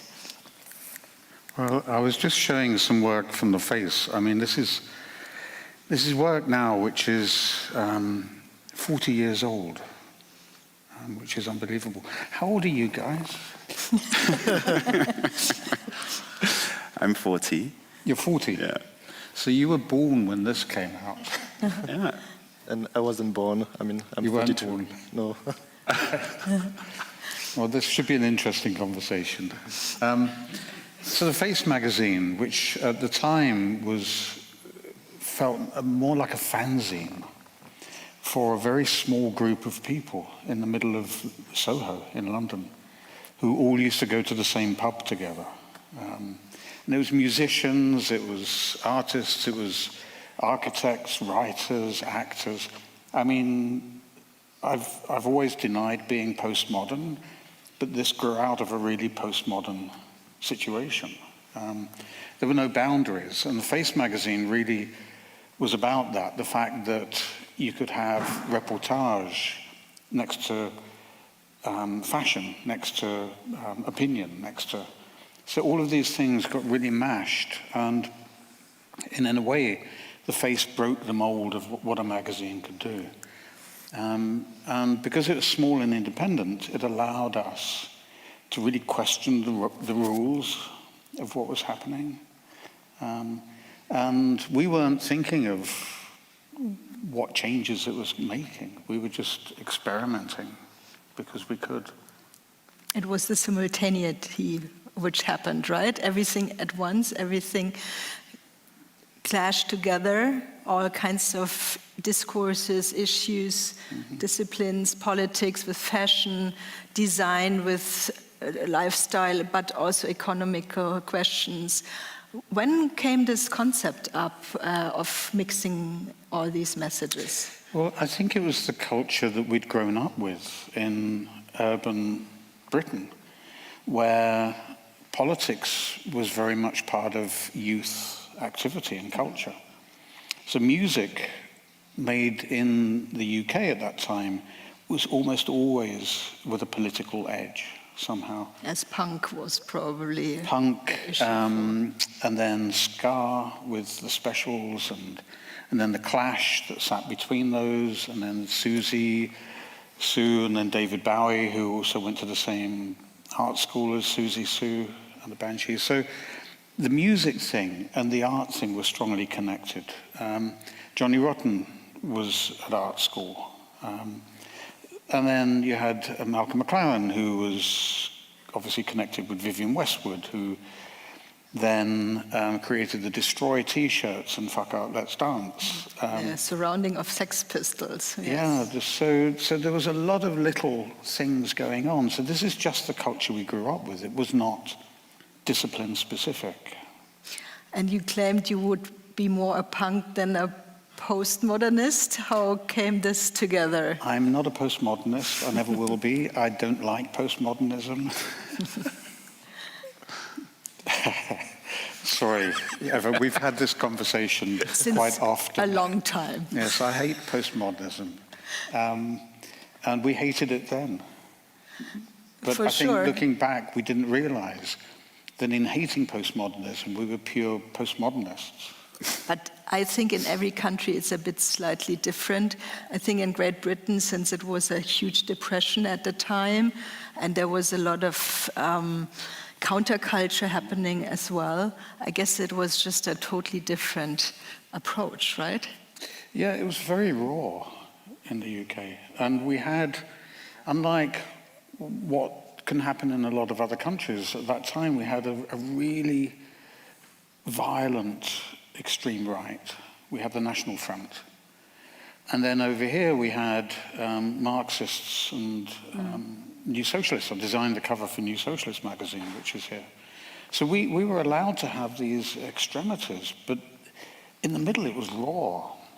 And somehow out of that came what we now relate to as kind of modern culture.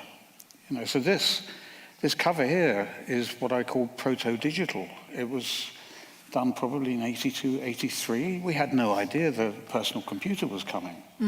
But the aesthetics we created then had a major impact on what happened.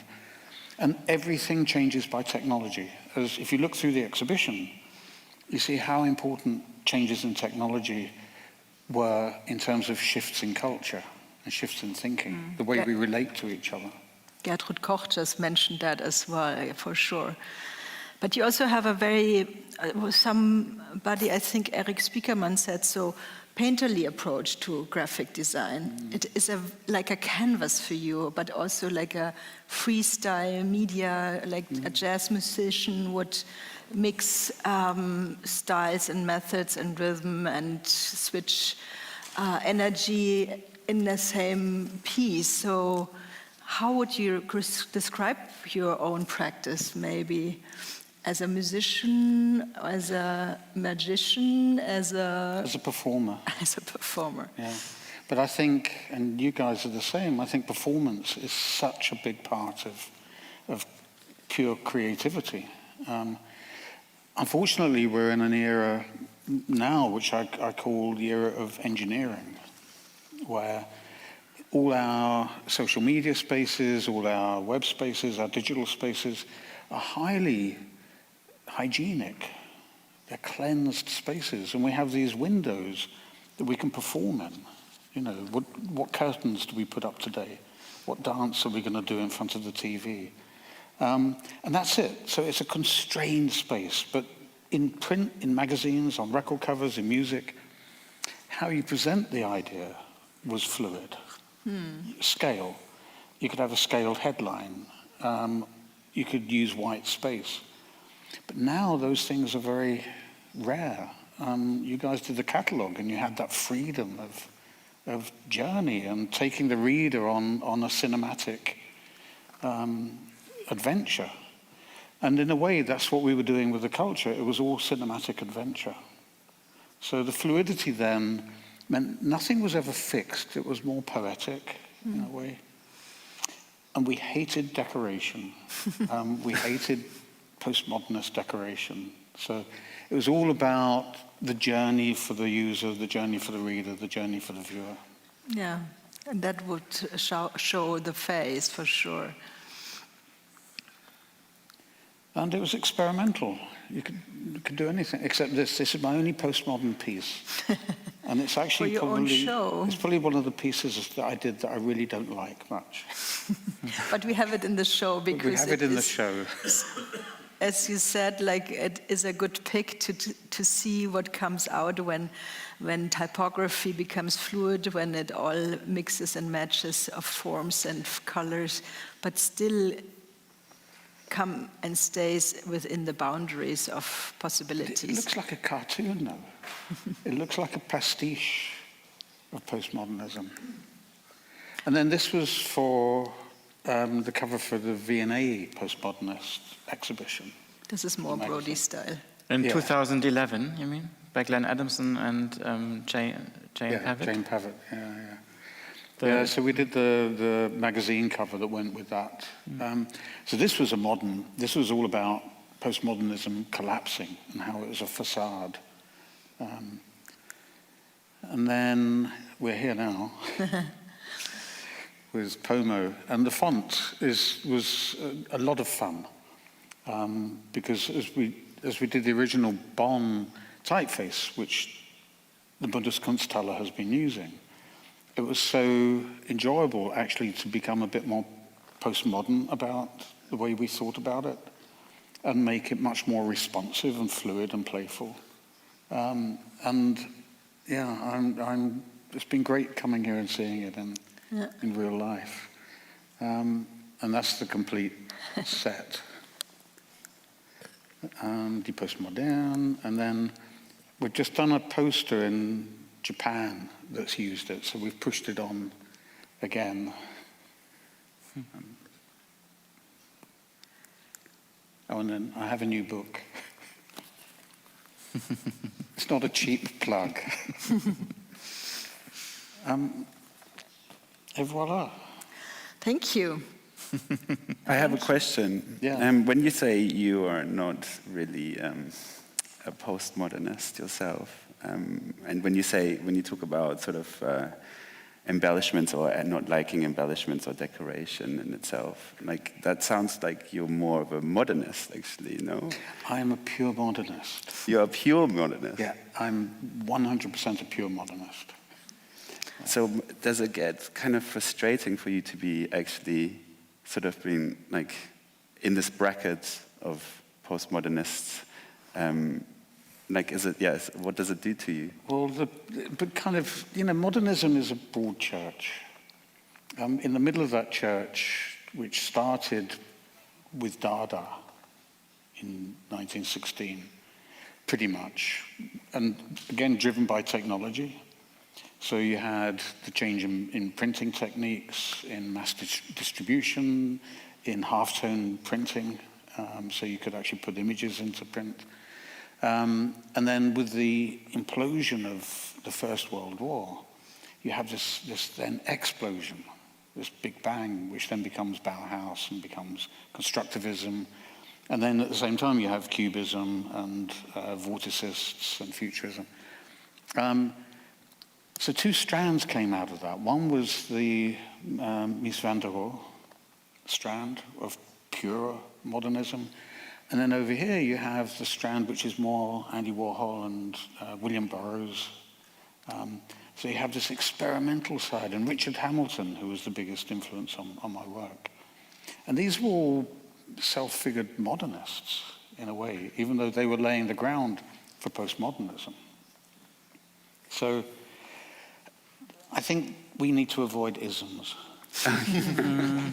Especially truisms, right? Truisms. Okay, so we've now gone to the keynote.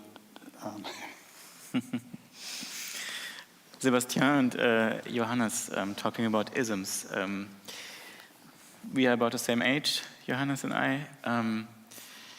From your work, I sense there is like a fascination for postmodern design.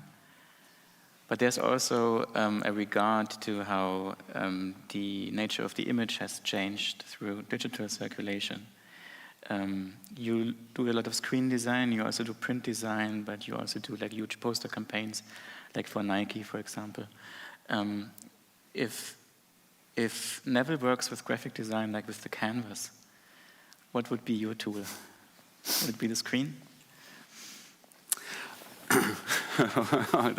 Well, I think earlier in one of the talks, and you mentioned it as well, I think the limitations of technology or the technology in itself allows you to sort of obviously practice a certain way at a certain time. So for example, you did obviously a lot of things by hand, which even our generation really misses. In fact, we really try and go back to cutting things up ourselves and scanning them again just to feel like we're actually creating things that are outside of the platforms that we're using. And I think there's a real danger, actually, the way we are using technology, because we're so bound by corporations, for example, Adobe, or even the distribution of the image via Instagram or Meta is very complicated, and the emancipation as well from those platforms are almost impossible.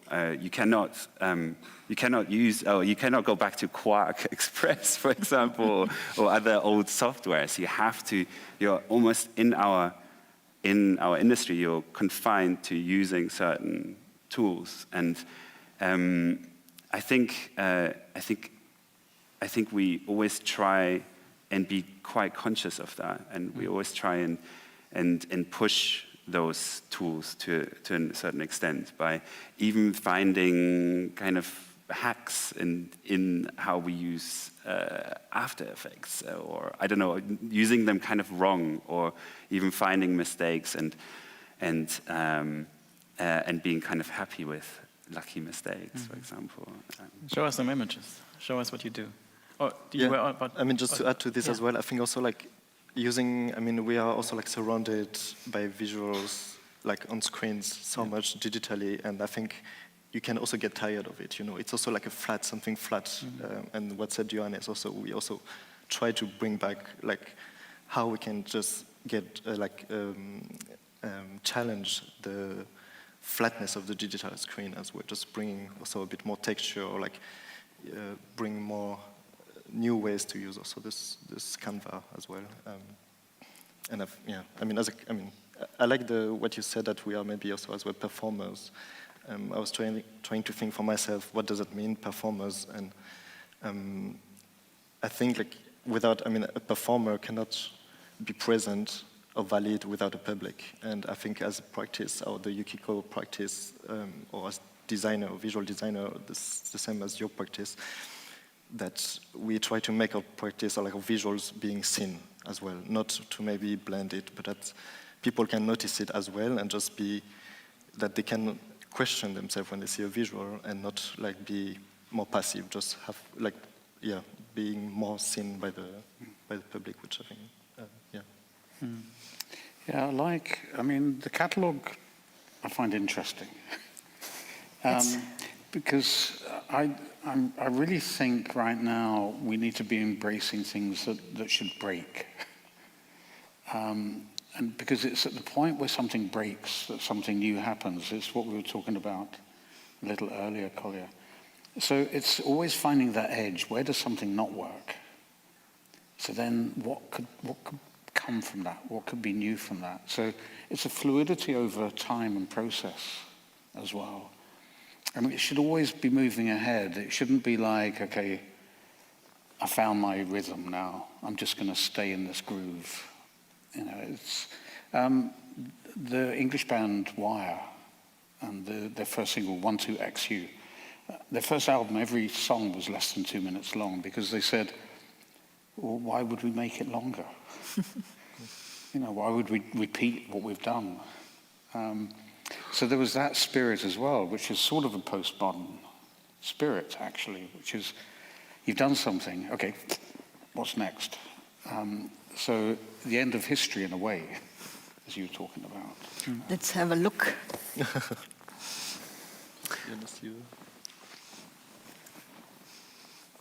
Okay, so yeah, we're just going to click through some slides. I don't know if this is working. This is us. But just, yeah, the studio is comprised of many different people. Maybe I'll just quickly, speaking many different languages. In fact, I'm the only German-speaking person. I mean, we all speak a bit of German, but the only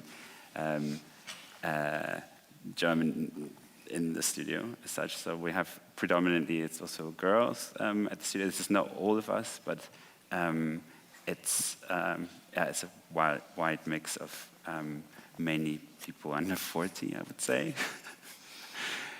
We work a lot in publication design, and this is maybe the kind of also the bridge that we have with you. I think that I think we're very true to pop as well, and I think maybe the way that we use popular culture or pop as an aesthetic is actually in a kind of postmodernist way. I dare to say, by kind of using quotes and really being quite bold with the quotes and sometimes quite obvious, and also in a way, yeah, maximalist, if you like, as well.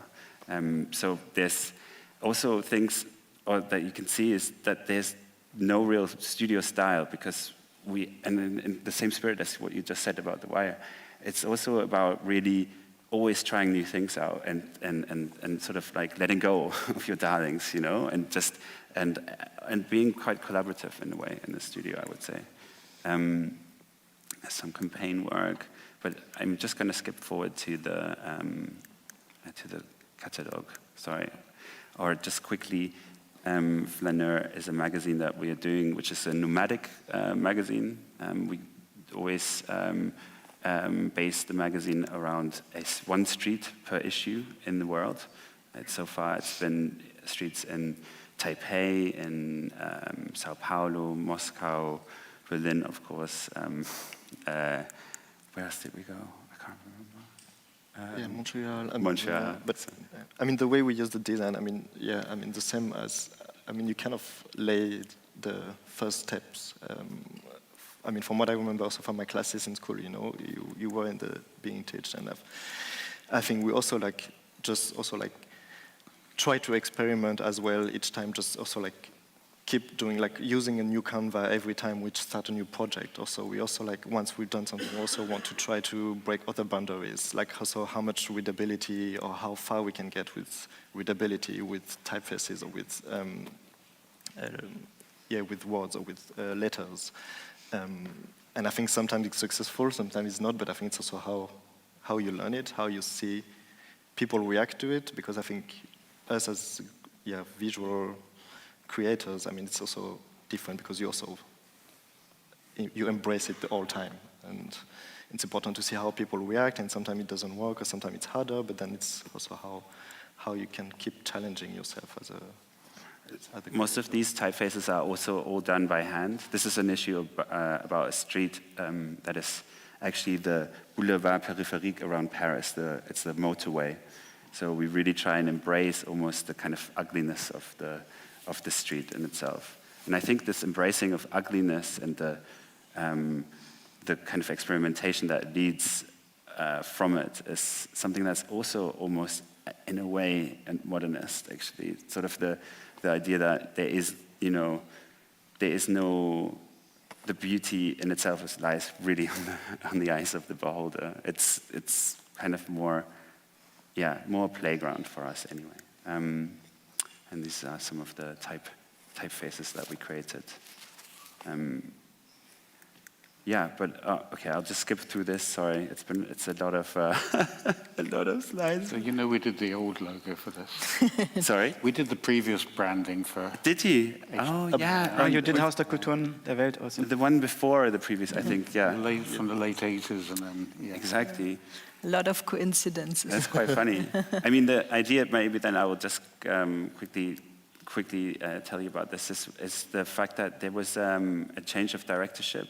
Bonaventure and Diegung and Henriette Gallus took over the directorship, and it was really the typefaces itself, or the typeface that we designed, is really based on actually movement, which you can sadly not see as these slides are not working. But it's a very modular system that can be always transformed based on movement, based on speech, and to really kind of take away these Latin letter forms and really kind of like make them organic and abstract them in a way that goes beyond this idea of, well, there's a kind of, obviously there's a little bit of a problem of these, the Latin alphabet being sort of like representing the world in itself, and this being the house of the cultures of the world, which these letters stands for. So we really wanted to embrace something that isn't actually a Latin alphabet in a way, and that is kind of changed based on speech and movement. Anyway, but let's see the catalogs, and then you can talk a little bit about that. Should have been a tombstone. Yes. Like the idea in the beginning was really to make it a graveyard, Sepulkralkultur auf Deutsch. So the idea was to have it cut out and, of course, to declare death to postmodernity. Well, is it though? Because the question is, obviously there is the years that lend themselves to proclaiming its death, but it's also almost like a milestone, or it can be also a milestone in a way. But yeah, I think we picked up the ideas of the stone further in the publication by really kind of going, having quite a lot of fun with it. Also typographically, I think we're referencing, we used a lot of free fonts, a lot of system fonts. We obviously have probably Neville Brody fonts. Maybe hijacked. But we really tried to be quite fluid with the design. It's actually quite clean for you. It's actually structured and quite clean. No, we are quite clean institution. No, we are. But one isn't. I think there is always, within everything that we do, there is strict rules, and there is obviously, like, you have to have a grid in order to smash the grid in a way. Yeah, I see you've pushed things where you can. Yeah. But I think, I don't know, I think as you can see also with some of the typefaces, the idea of quotation in itself, it being sort of something that we pick up from postmodernism is being carried through quite extensively. We even have a typeface that you can see here that is building bricks stuck on top of each other that create these letter forms, and we really think that they lend themselves to also, obviously, really nice capital letters, and I think it's a fun little detail. But I think I know what you mean. What we could have been maybe louder on the design, or use like way much bigger typefaces or title. But I think it was also like a challenge. For example, like here the image captions. I mean, they are bigger than the titles in the end of the essays. It's also so challenging, like in the body text. I mean, it's very nerdy, but then the footnotes are way bigger than the normal text, and usually you will never have those elements bigger. You just want to read the body text, and then maybe just to subtly challenge the way of how things are laid out on a catalog, and just having the title of each essay very small, and then the author's name even smaller, and just play a bit more with those parameters. Yeah, I wasn't being critical. No, I know. Just an observation. But it's a really radical idea to make the footnotes bigger than the main text. We need some days to actually think about that, if that's okay. It plays out so wonderfully. For once, it pays justice to footnotes who have been suppressed since the invention of printing. But on the other hand, it's also a very postmodern gesture and a reflection on periphery and center and who has a voice, and it's just a fantastic conceptual thing. And as all amazing conceptual ideas, they need a few days to take in. I mean, it's a kind of it's a tricky exercise, or it's a tricky project in itself, because you don't want to create something that feels postmodern that is from the era, right? So actually creating something that's somehow, or like a pastiche print publication would be wrong. So like actually having these gestures, like the footnotes being bigger, or having somehow turning things around, or trying to do things almost wrong, are the things that would, in our view, make it postmodern. Because like we are the outsiders anyway, you know, we only look at the era for not having taken part in it anyway. But these are obviously it was a fantastic pleasure to have been able to work with this image material that has been a constant inspiration to us. I mean, people like James Wines or Site Architects, for example, or Studio 46, they are all, or Ettore Sozzas, obviously, they are huge inspirations to us. And I remember when I was visiting in the studio and Sebastian saw the chair of Studio 65, Capitello, that you just clicked through, and you're really like stuck on the object, like really glued. Oh, that's in the show? And then in front of my eyes, you just made it double page big. That's exactly like this, like extreme attention to each detail without having any preconcept of how to represent them, but really taking from the language that you find. If you go back 2 slides, there's the Memphis spread. And so I thought, this is even more ugly than it is in real life. Yeah, it's like a brochure. It looks crazy. We were juggling around this page 10,000 times, and it got worse and worse. It does look like a catalogue. It does, I mean, as the exhibition is, yes. I also really like the Monty Python typeface that Seb found here, which I think is also really great. Diederichsen also wrote something nice about the catalog. He said, my 2-year-old son loves it. It's the most colorful book he's ever seen. It speaks for your choices of color, but it also speaks for the printing technique used. It's really very colorful. But talking about this in comparison to postmodernism and the era, I had a question to Neville. What do you think, especially through the lens of young people, what is the biggest cliché of postmodernism? Postmodern. What are you saying, Eva? No, I'm thinking, I mean, we have here the other generation picking up the style and the language and the ideas of the era.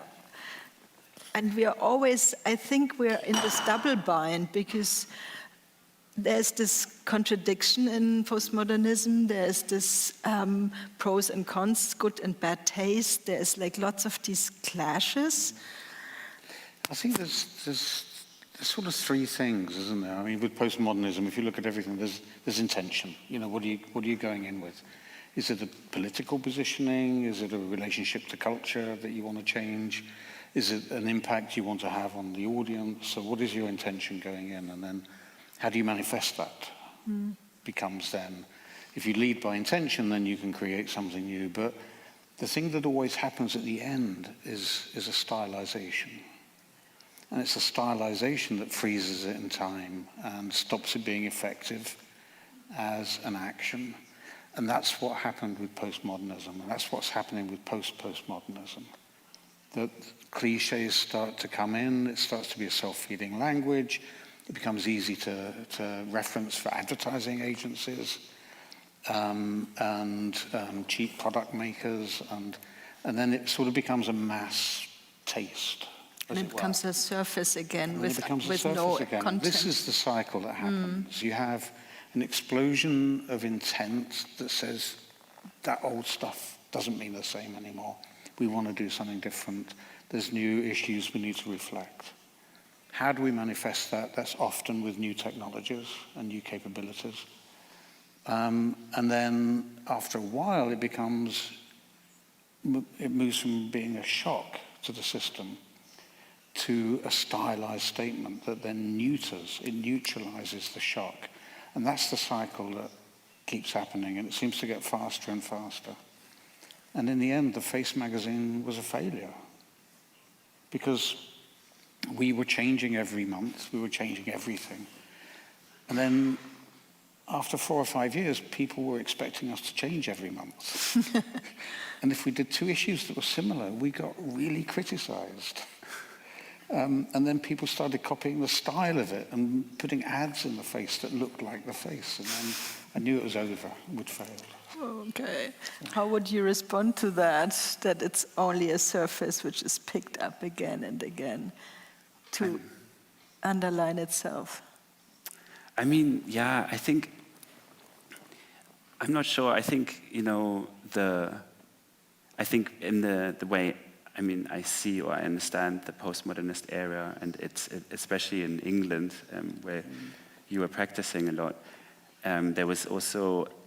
There was this whole political turmoil happening at the time. There was the privatization. There was, you know, the miners' strikes, for example, which then had. And now, like it's, but like all these things, they had such amazing outcomes in creativity. You know, you had like acid house coming from, you know, raves in the God knows where, and then you had, and this was also somehow the turn of the norm. You know, where people were before working in these warehouses, they were or the generation before was working, they were now dancing, and this whole idea of turning things around and really reappropriating a situation in itself. That is, I believe, in the times that we're facing right now, it's also happening, and it's happening maybe much more on a digital sphere, on Instagram, for example, where people are, it was a failed revolution by the Arab Spring, obviously, as well, a few years ago, but the whole idea of people coming together and trying to overturn an event and trying to make the good out of the bad, in a way, and creating culture is, I think, something that's happening now. But I think, I mean, it's so true. It does tend to come out of political turmoil quite often, and it comes out of a real need for expression and form and recognition. And then once it's gone past that stylized point, it tends to become decadence. Yeah, absolutely. That's what happens. It happened in the 60s, happened in the 50s, the 70s, the 80s, definitely. You've got the Blitz Kids thing later, which was a theatrical expression of decadence. You hated Blitz Club, you once said. We'll talk about it. So that's the cycle. And then a new generation has to destroy that decadence. I think it's also the nature of design in itself. See, acid house was decadent. Actually. Yeah, I mean, in the end, we're just making things look bad or good. You know, it's still a surface in a way. But if you scrap away the surface, hopefully there's a little bit more. I don't know. I'm always hopeful. Of course. But I would ask, is there still like some everlasting values of postmodernism to be extracted? Like, for example, context, consciousness of context, irony, breaking rules. It's hard to destroy these things. Sorry, what was your question? There's a problem, like the sound here is a little bit strange. Yeah, I also have problems hearing you. If there's any way fixing the sound, I hardly hear anyone. Is there some like postmodernism became a style, that's for sure. But is there some everlasting values that can be extracted that everything postmodern shares, and and you can't destroy them? For example, regard to context, like consciousness of context, irony, which is a tool also for making the context conscious. But we have a speaker now. We didn't have a speaker before. Oh, wonderful, thank you. And breaking of rules, very basic, right? You could also see these values applied in modernism, maybe, yeah? But is there something about postmodernism that's everlasting? What do you think? Yes. It was a rhetorical question. I don't really know, guys. I think the idea of risk-taking is maybe something that's for sure something that prevails throughout whatever era we're in now, post. But yeah, hopefully, I think. I mean, obviously, I think irony.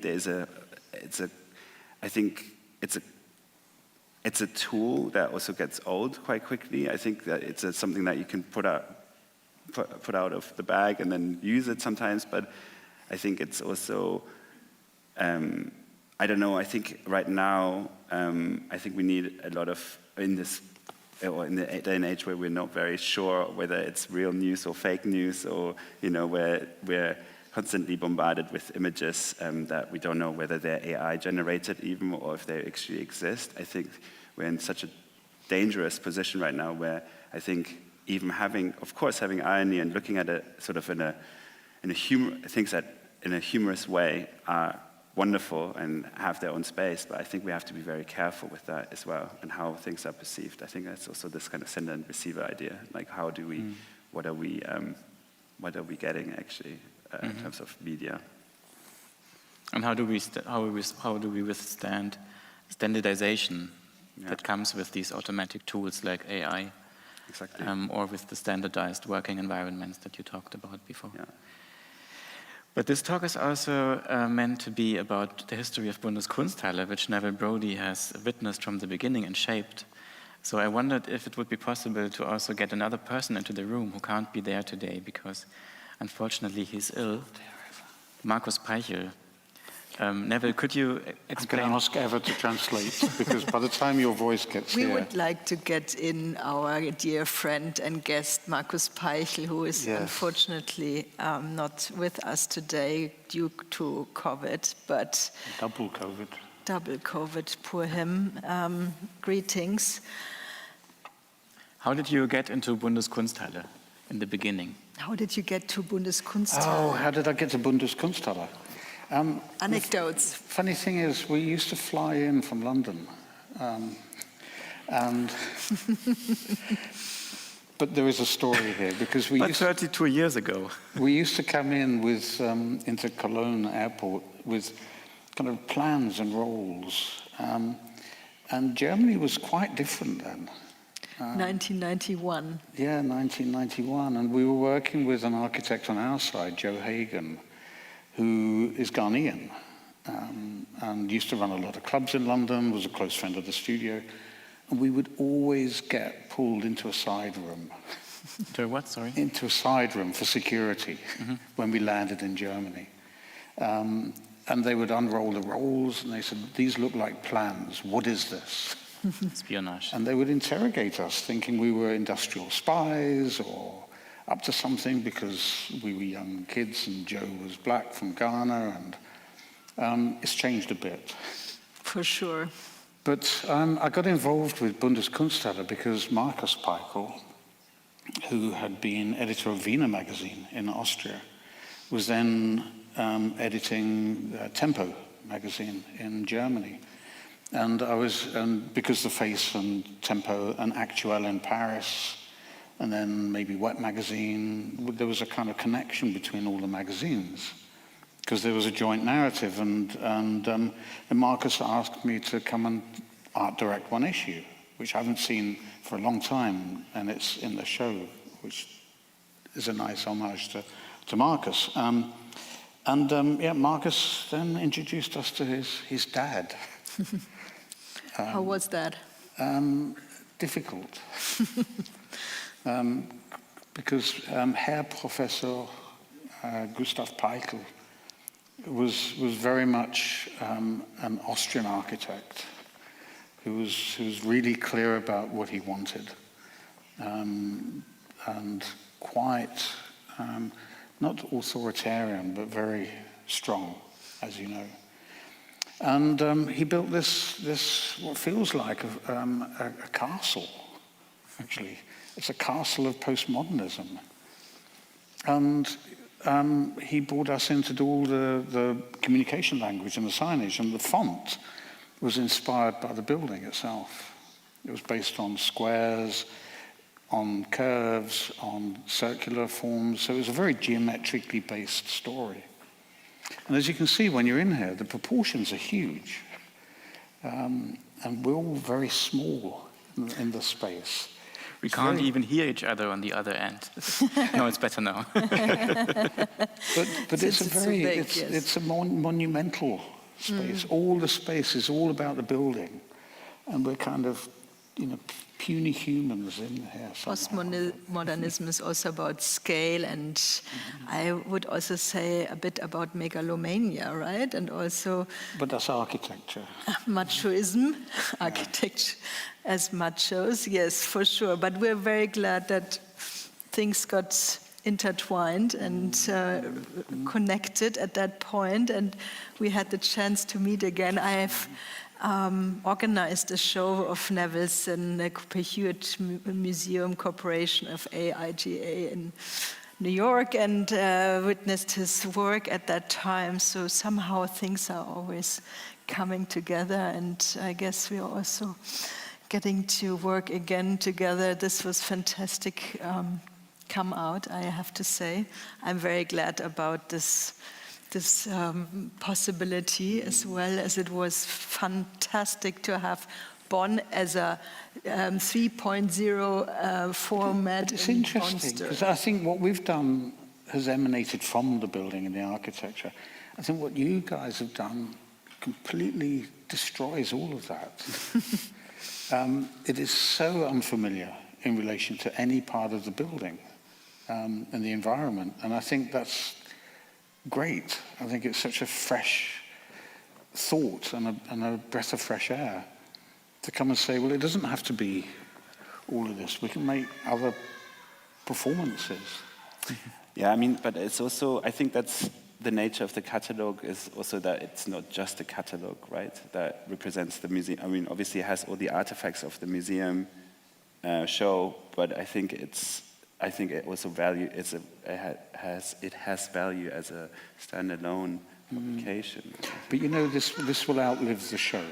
Yeah. Yes. When the show is gone, yeah. That's postmodernism. The baby is Coco, the daughter of New Models, who will speak in an hour. Okay. But yeah, the catalogue will outlive the show, and then that'll be in the next show about postmodernism. Post-postmodernism. Exactly. Any questions to each other? Do you have questions for Neville? I mean, I'm interested in how did it feel to revisit Bonn as a typeface, and how did you approach it? It's 30 years old now, which is also kind of mad. But it looks very fresh. It feels, things have cycled round. And a lot of the stuff we were doing in the 80s, like with Fuse, which was our type experimental magazine, some of the other work we were doing, it sort of looks like now in some ways. What it says to me is that we've lost the art of experimentation over that time. And then Bonn is so geometric that it sort of has a resonance with this age of engineering that we're living in. It's quite clean. So the font that we developed, which we call Bonster, because it's Monster Bonn, it sort of tries to play with that again. So that was a lot of fun. Thank you for it. Thank you. Are we going to have a beer now? We will. Thank you, everybody. There's half an hour time for beer or any other drink or bite. And we will see each other at 6 o'clock for the lecture by Diedrich Diederichsen on style. We have a 2-hour block. New Models will respond to Diedrich Diederichsen with an own presentation about style, followed by a short conversation between the three of them. And at 7, original Blitz kids will take stage. See you in a bit. Thank you. Thank you, Neville, Johannes, and Sebastian.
Welcome back to Post-Postmodernism, a map for the present, which accompanies the exhibition Everything at Once, Post-Modernity, 1967 to 1992 at Bundeskunsthalle. The exhibition is the result of a lot of conversations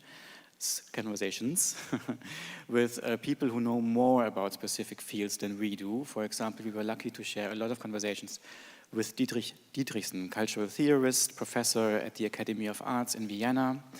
And he has published on the subjects of the show since 70-something, when he wrote for Sounds. He was later the chief editor of Spex magazine in Germany. In 1983, he published the book Szacka, Stile und Moden der Subkultur, which was like a German version of Dick Heptich's groundbreaking book, Subculture, The Meaning of Style. Diedrich has published widely on pop music, über Popmusik, also in English, published on pop music, is his most comprehensive sum up of his theory of pop. And without further ado, I would like to ask Diedrich to enter the stage. Thank you very much.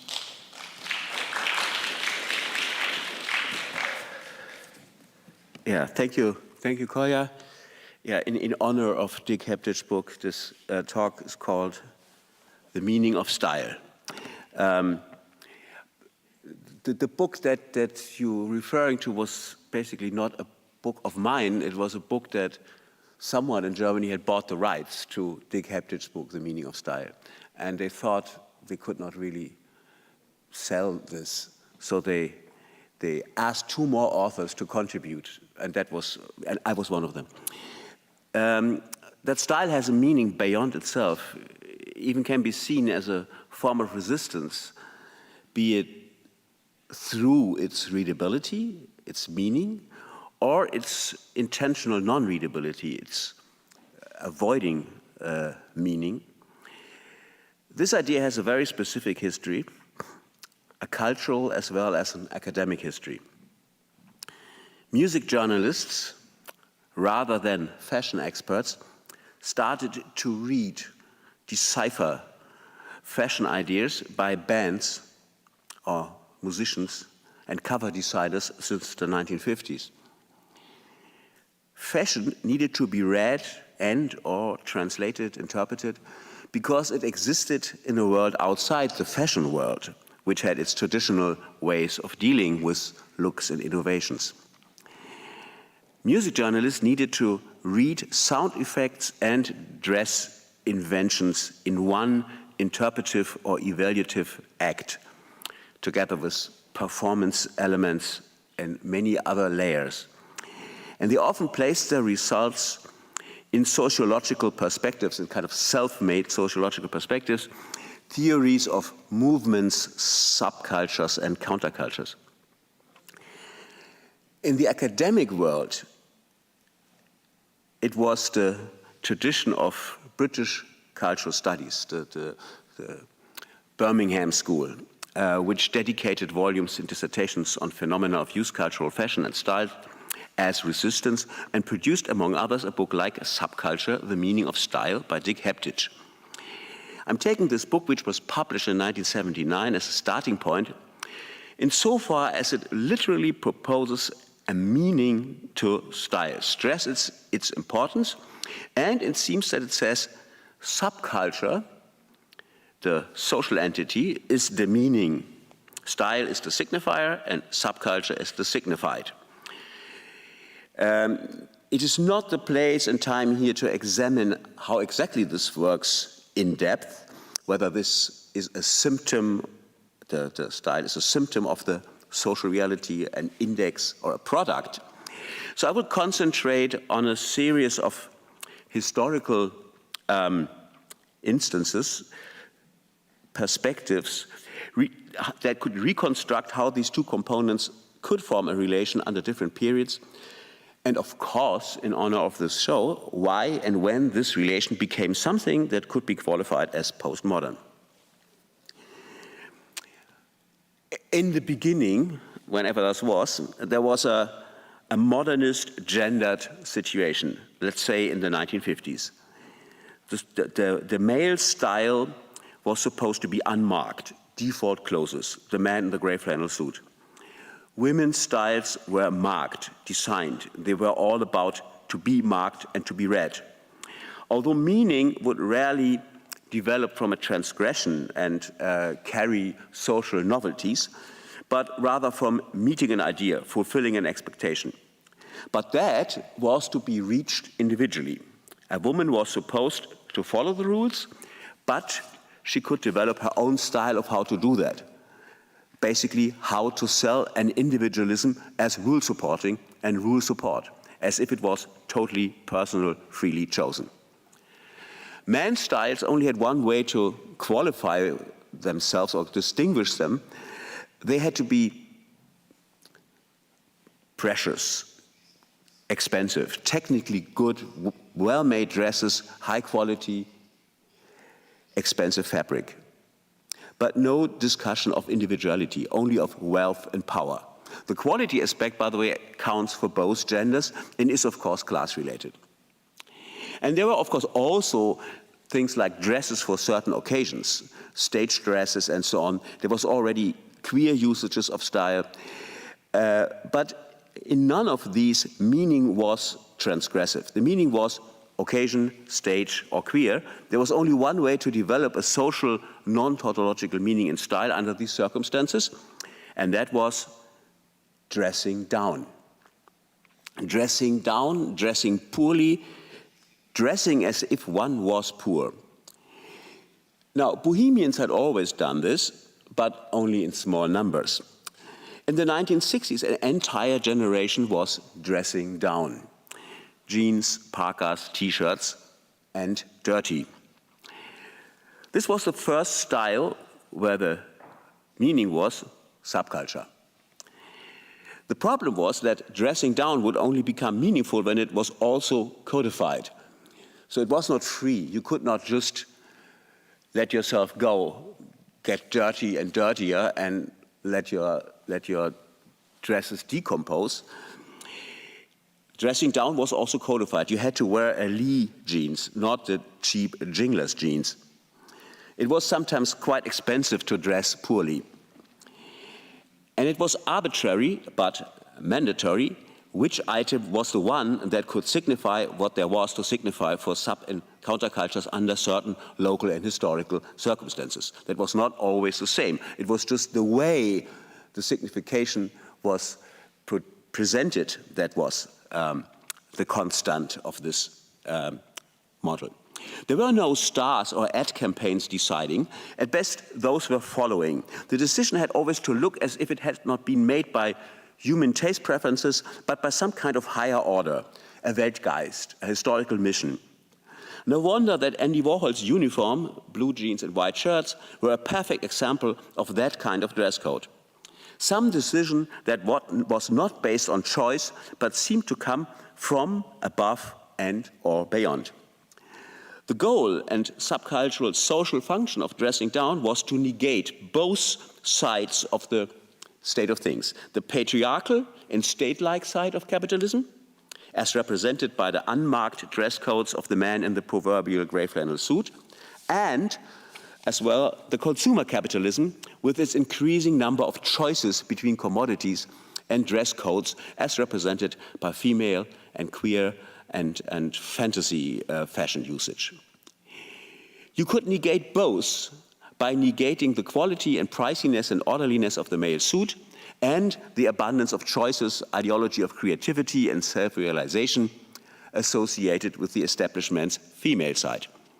In order to do that, it was not enough to dress differently, one had to dress down with an inner authority, some guiding principle that by no means could be translatable into a simple thought, a normativity, or a mere individual anarchic selection. People who were dressing down but then had funny heads, they had no chance. It needed to act as, it would be directed by some higher principle that would be self-understood or religiously or ritually transmitted to the millions of initiated members of the global counterculture of the 60s and 70s, the last decades of modernism, in my humble opinion. Of course, one could say that some glorification of the worker was one guiding principle. But it was even more. The secret principle of the style was the fetishization of use value. From t-shirts to jeans to corduroy trousers and lumberjack shirts, they all were practical and comfortable, and that killed them. Because this principle, after a while, was very transparent and it could be translated. It lost the countercultural mystique sometime in the 70s. During the dominance of this principle, there were already specific subcultures around, especially in Britain, that were not based on this general negation of patriarchal and consumerist capitalism. Of course, there was never such a thing as a globally organized and unified counterculture, but people believed, till a certain historical period, that they were part of some bigger movement, even if they could be sociologically broken down into many competing categories of subcultures, but they still believed in this one unmarked, glorious signifier of dressing down. But in those British subcultures, already by the 60s, the divisions were a conscious part of the inner working of a certain subculture. Mods knew they were different from swinging London hippies and from rockers and so on, but still the Who were playing Woodstock. Of course, members of Velvet Underground in New York and members of the Grateful Dead in San Francisco had less than nothing in common. Here, the Flower Children, there, the nihilism and the sadomasochism. And they both knew this by 1967. But in 1966, they both still had the same name, the Warlocks. I'm saying that the belief in the one reason behind a universal dressing down was much stronger, much more important and regulative than the specific dresses and styles worn by people in reality. But it could not work when the main principle was finally decoded and when it was degraded from a magical fetishistic veneration of the principle of use value to an IKEA-like Scientology cult of use value as a substitute for bad democracy.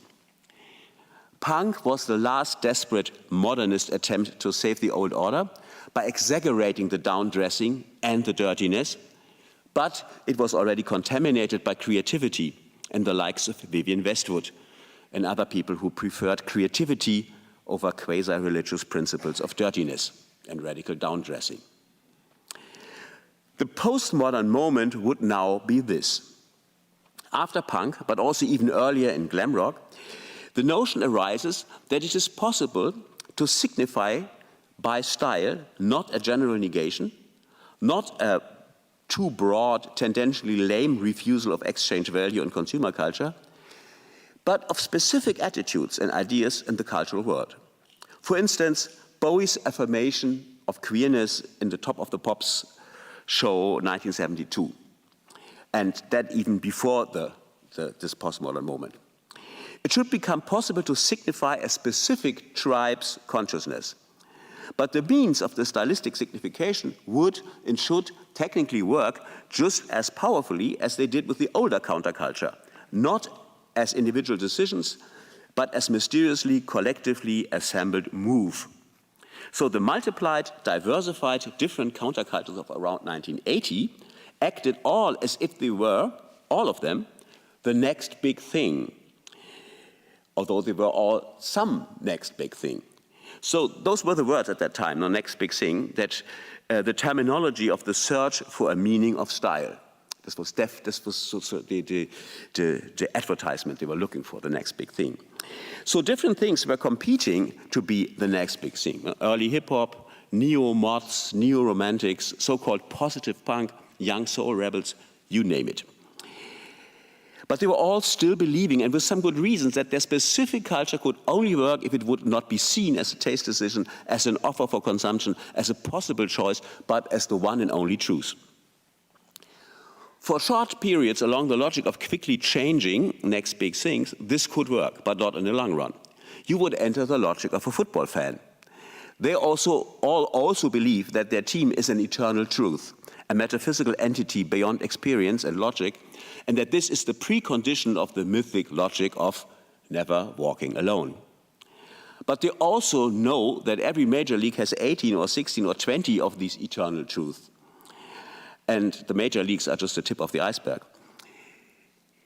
But still, in the postmodern moment, a lot was invested to stabilize the new polytheism as not a market, but really a pantheon as serious as the old god. Magazines like The Face and ID thematized the option that you could wish intentionally that something would become a sociological fact just by dressing in a certain way, hoping somebody would make a photograph and somebody would recognize a sociological fact. You could hang out on some high street, bring a photographer, record a 7-inch, and then make the whole world read you until you become a sociological entity, a new you thing. Make Stuart Hall or Paul Willis or Simon Frith eager to analyze your tribe. And in this situation, I would like to give you an example for this strategy. Initially, I wanted to play the song, but this is not possible technically with the streaming, so I have to sing it to you. It's by Dexy's Midnight Runners, and it's called There, There, My Dear. Dear Robin, I hope you don't mind me writing. It's just that there's one more thing I need to ask you. If you're so anti-fashion, why not wear flares instead of dressing down all the same? It's just that looking like that I can express my dissatisfaction, dear Robin. Let me try to explain, but you never see in a million years. Keep quoting Cabaret, Berlin, Burroughs, J.G. Ballard, Duchamp, Beauvoir, Kerouac, Kierkegaard, Michael Rennie. I don't believe you really like Frank Sinatra. Robin, you're always so happy. How the hell? You'd like a dumb patriot. If you're supposed to be so angry, why not fight and let me benefit from your right? You know, the only way to change things is to shoot men who arrange things. Robin, I'd explain it to you, but you never see in a million years. Well, you made your rules, but we don't know that game. Perhaps I listen to your records, but your logic's far too lame, and I'd only waste 3 more valuable minutes of my life with your insincerity. You see, Robin, I'm just searching for the young soul rebels, and I can't find them anywhere. Where have you hidden them? Maybe you should welcome the new soul vision. Welcome the new soul vision. This is... I don't know if any one of you has ever heard the song, how it's supposed to be sung. Its title is There, There, My Dear. And a few years earlier, Marvin Gaye, the great soul singer, was in a divorce lawsuit, and had lost a lot of money to his ex-wife. And he needed to pay for that, and so he recorded an album just with songs about the downfall of their marriage. And this album was called Here, Here, My Dear. So Dexy's Midnight Runners refer to this when they call this There, There, My Dear.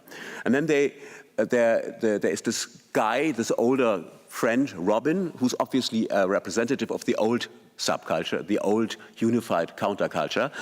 And he's so anti-fashion. But he's keeps quoting all the time a certain canon of hipster culture, J.G. Ballard, Burroughs, Duchamp, Kerouac, Kierkegaard. But he's not sincere because he doesn't like Frank Sinatra. And he is political, but he's not fighting. And he doesn't understand that the logic of politics is that the only way to change things is to shoot men who arrange things. So, very radical. So this is the proposal here. Popular taste, Frank Sinatra instead of hipster taste. Soul rebels who would shoot men who arrange things, so radical, and pro-fashion. Not anti-fashion, and this is a proposal for a subculture that's called the New Soul Rebels, and this band, Dexy's Midnight Runners, they invested in this for about a year. There are videos, and the one that I wanted to show you, and songs that kind of support this idea, but different from what normally is sort of anything goes. The understanding of the normal understanding of anything goes in postmodernism, that really anything goes. The important point is that not anything goes. It seems like an odd mixture: soul, armed struggle, and Frank Sinatra. But this combination only does work if you act really serious. If you go for something really big like armed struggle, and then it's like cool to mention Frank Sinatra. And this is a strategy, and this, I would say, is the first. It has been, several people have tried this. I mean, could mention lots of other examples, and it worked for the first years in this postmodern moment. But it also soon fell apart, this construction, because of its economy of science. It still acted as if it would be based on one gigantic negation, like the only way to change things is to shoot men who arrange things, but coupled this with a very special fashion orientation, not with any real subversive army of nonconformists out there. And this helped to reinvest in the categories of fashion, but equally devalued countercultural ambitions of the big refusal. No, Herbert Marcuse, that the idea of the old counterculture. Of course, serious people, also the cultural studies world, would not take such grandiose statements for sociological facts. The only one who took them seriously were a new postmodern news culture, which indeed developed a new relationship with fashion, investing in the category of fashion the existentialist seriousness that one can still sense in its leftovers debates about, for example, cultural appropriation these days. How did this work? We have to go back for a second to the initial situation, the gender divide between marked female and unmarked male styles. One discovery of the postmodern generation that became visible in the 80s was the fact that the old subcultural or countercultural order of dressing down was also an order of unmarkedness. It was still indebted to the old patriarchal panic in the face of fashion statements, because one was afraid to be identified as consumerist or as gay or as a woman. With the new generation of queer or pro-queer aesthetics and practices in the early 80s, like Boy George, Soft Cell, and many others, the disadvantage became an advantage. It became a statement in itself. Not necessarily to wear something specific, but to be pro-fashion, to be pro-decision, to be putting on display that you were making choices. And this is one moment that became important and was new. It lasted, of course, only as long as it was possible to really behave as if consumer goods and fetishes were in themselves a queer negation of the patriarchal side of the capitalist order.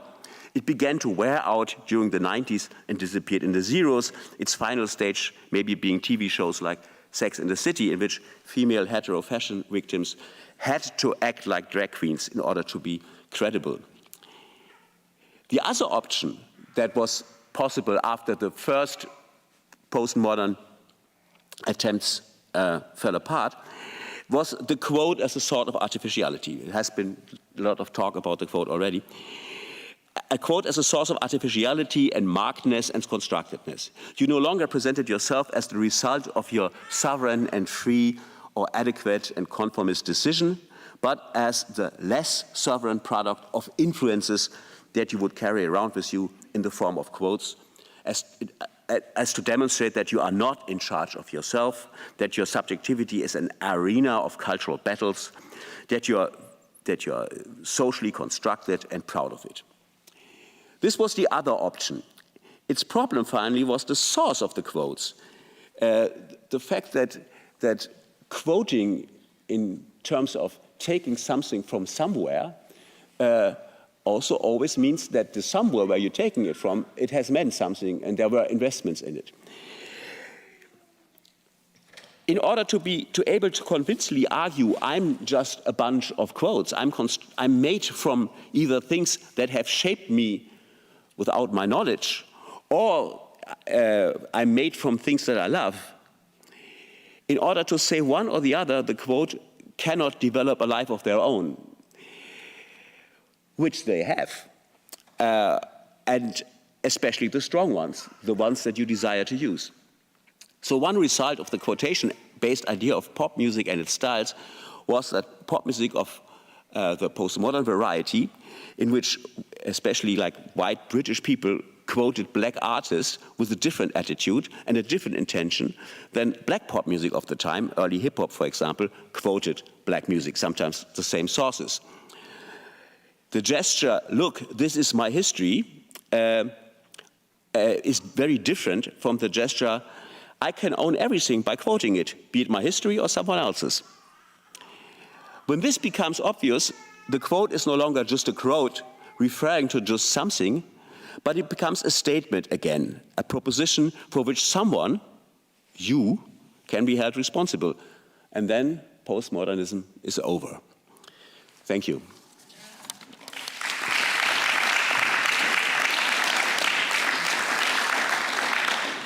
Thank you so much, Diedrich. And now, we're going to hear more on style, but from a different perspective, the perspective of New Models, a media platform mainly based in Berlin and run by Carolyn Buster, formerly art critic of Art Forum, and Julian Wadsworth, who has been a music producer and video producer, and they both concentrated on community building and raising the content of their platform out of the community. It's the most advanced cultural theory that I regularly am happy to consume. New Models have also spoken last year here at the Congress, The Future of Critique, and I very much recommend their explanation of why mass media doesn't work anymore. Carly and Julian, please come on stage. Thank you.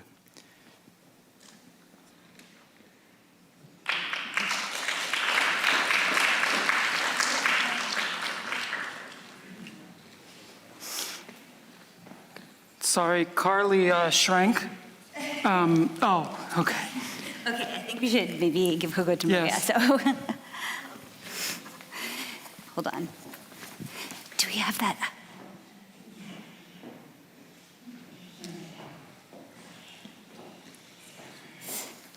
Look at this too as well. Without it, okay.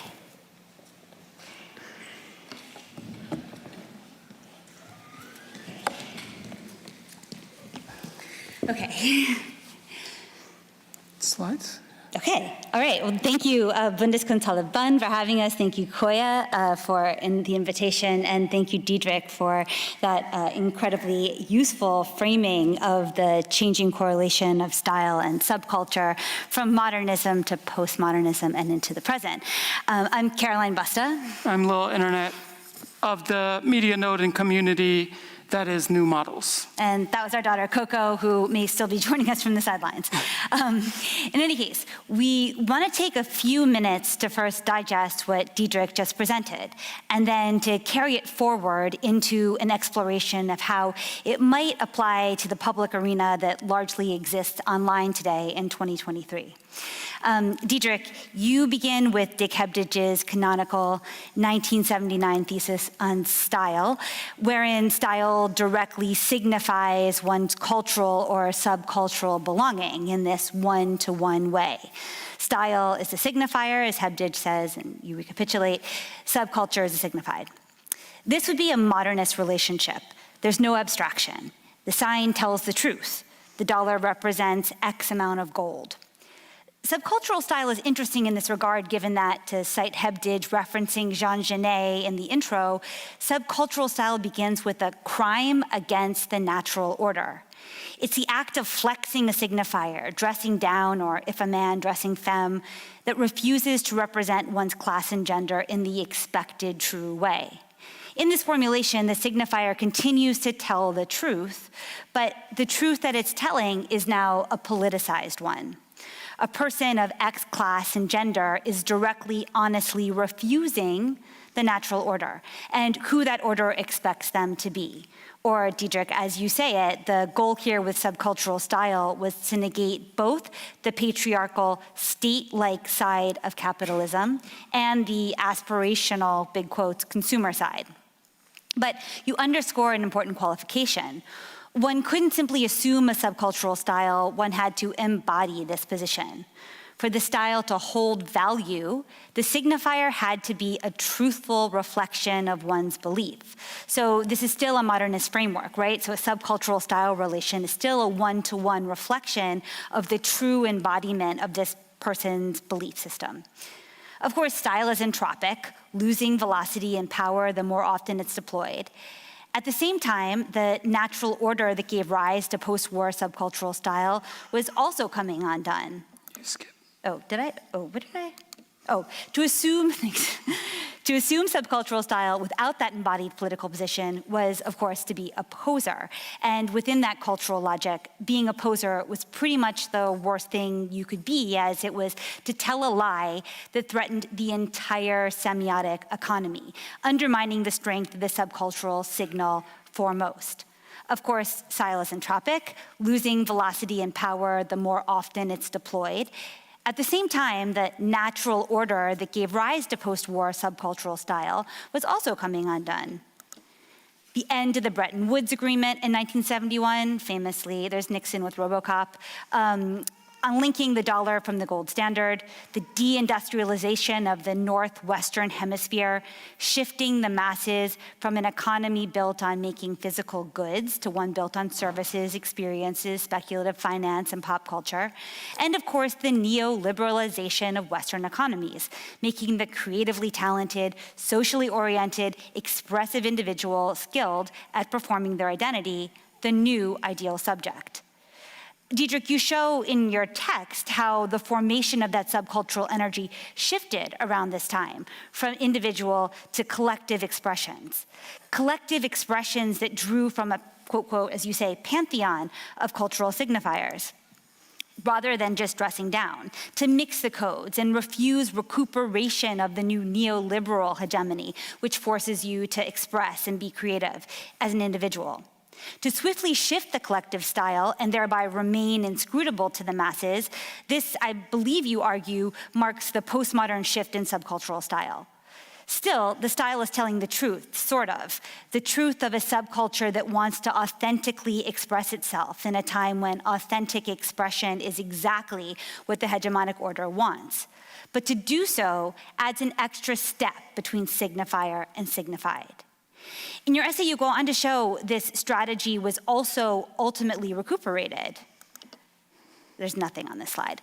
And so eventually, the only authentic gesture was to construct yourself in a knowing way by compositing quotes of other artificial signs.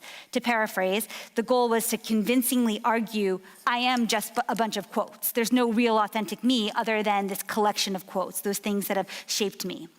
So for us, for Julian and me, these last 2 points are really interesting. The postmodern shift of adding an extra space between signifier and signified, and 2, a form of authenticity built from quotations.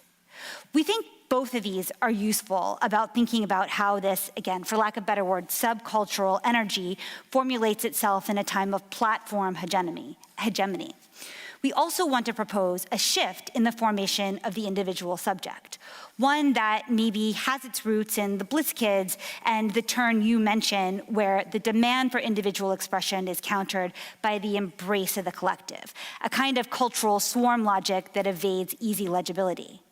Since we don't have much time and we just received your text this morning, the one that you read today, excuse the telegraphic nature of our argument, but in broad strokes, we want to show that as media has become nonlinear, so too has the public sphere, so too have the social arrangements within it. Today, hegemonic power is encoded by this is from last year. So this is linear media. You have like a direct stream from the event to the journalist to the publication, which gatekeeps, to the audience. It's like a very, kind of easy to comprehend, I'm oversimplifying it, but easy to comprehend formation of the public sphere. And now it looks something more like this, where you have all these different nodes that are transmitting information, that are making codes in all these different places. So last year, standing in the same place, we argued how this changes what criticism is about, but it also changes fundamentally what social body, what the public sphere looks like, what it is to be in a group, who you're signaling to, who you can reach. So keep this image in your head. The second point is that hegemonic power is encoded by our digital interfaces. It's not even like the men in gray suits who are the men who control the men in gray suits. It's like, we think now Mark Zuckerberg wears a t-shirt. Like power is like in the sidelines. The real power is in the protocols, the coding that is running these platforms. In that, these interfaces don't really care about any one natural order. In fact, they'd prefer for there to be as many natural orders as possible, ideally competing so as to maximize engagement, right? So like the more different takes there are on the problems, in Gaza right now, the happier the platforms are. They don't really take sides. And so also online, the individual ends up having like 3 general options. Either they can be noise, and Julian's going to elaborate on this. They can attach themselves to a subgroup, which we would maybe call subculture formally, but some kind of subgroup or swarm. Or else they can be a node, basically they can be an individual, in big quotes, which would be like being an influencer, an agent of hegemonic power, aggregating attention, which can be sold to advertisers, and encouraging engagement, which can be advantageously harvested for AI learning sets and other uses within a refracted public sphere. And maybe even some of those AI learning sets is actually like a positive thing. These things don't even necessarily have like negative positive connotations. But it's to be an individual is to be like aligned with a hegemony. To have agency, one cannot just be noise, nor can one be a real name influencer. One must be part of a subgroup that establishes a protocol to misuse the flows of digital interfaces for its own advantage.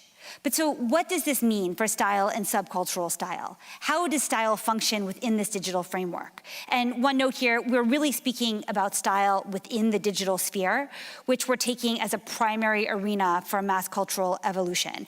We acknowledge that there are worlds and logics outside of this digital sphere, but that's outside the parameters of what we can address today. In Q3 of this year, Facebook broke the 3 billion user mark. Instagram now has 2 billion users, and TikTok about more than 1 billion users as well. Added to this is a rising tide of niche social platforms and startup independent spaces and servers. But billions of unique individuals creates essentially pure noise. So for individual users to receive and broadcast coherent signals, it's necessary to connect with networks. This is a network on Twitter plotted showing all the relations between a subset of people. So one develops an identity, a stylistic code set, according to the online networks with which one wants to participate. On social media, the more attention a signal receives, the stronger it becomes. And because attention can be channeled with text, images, video, and audio, all of these cultural units become interoperable, open to any kind of configuration. And it is by quoting and being quoted, to borrow a term from Diedrich, that attention flows and one's cultural identity is created. There are a few models within the platform that users can adopt to shape their online identity. The influencer or the pop star becomes a node broadcasting outward to a network. So they're the center, and they broadcast essentially unidirectionally out to a broader network.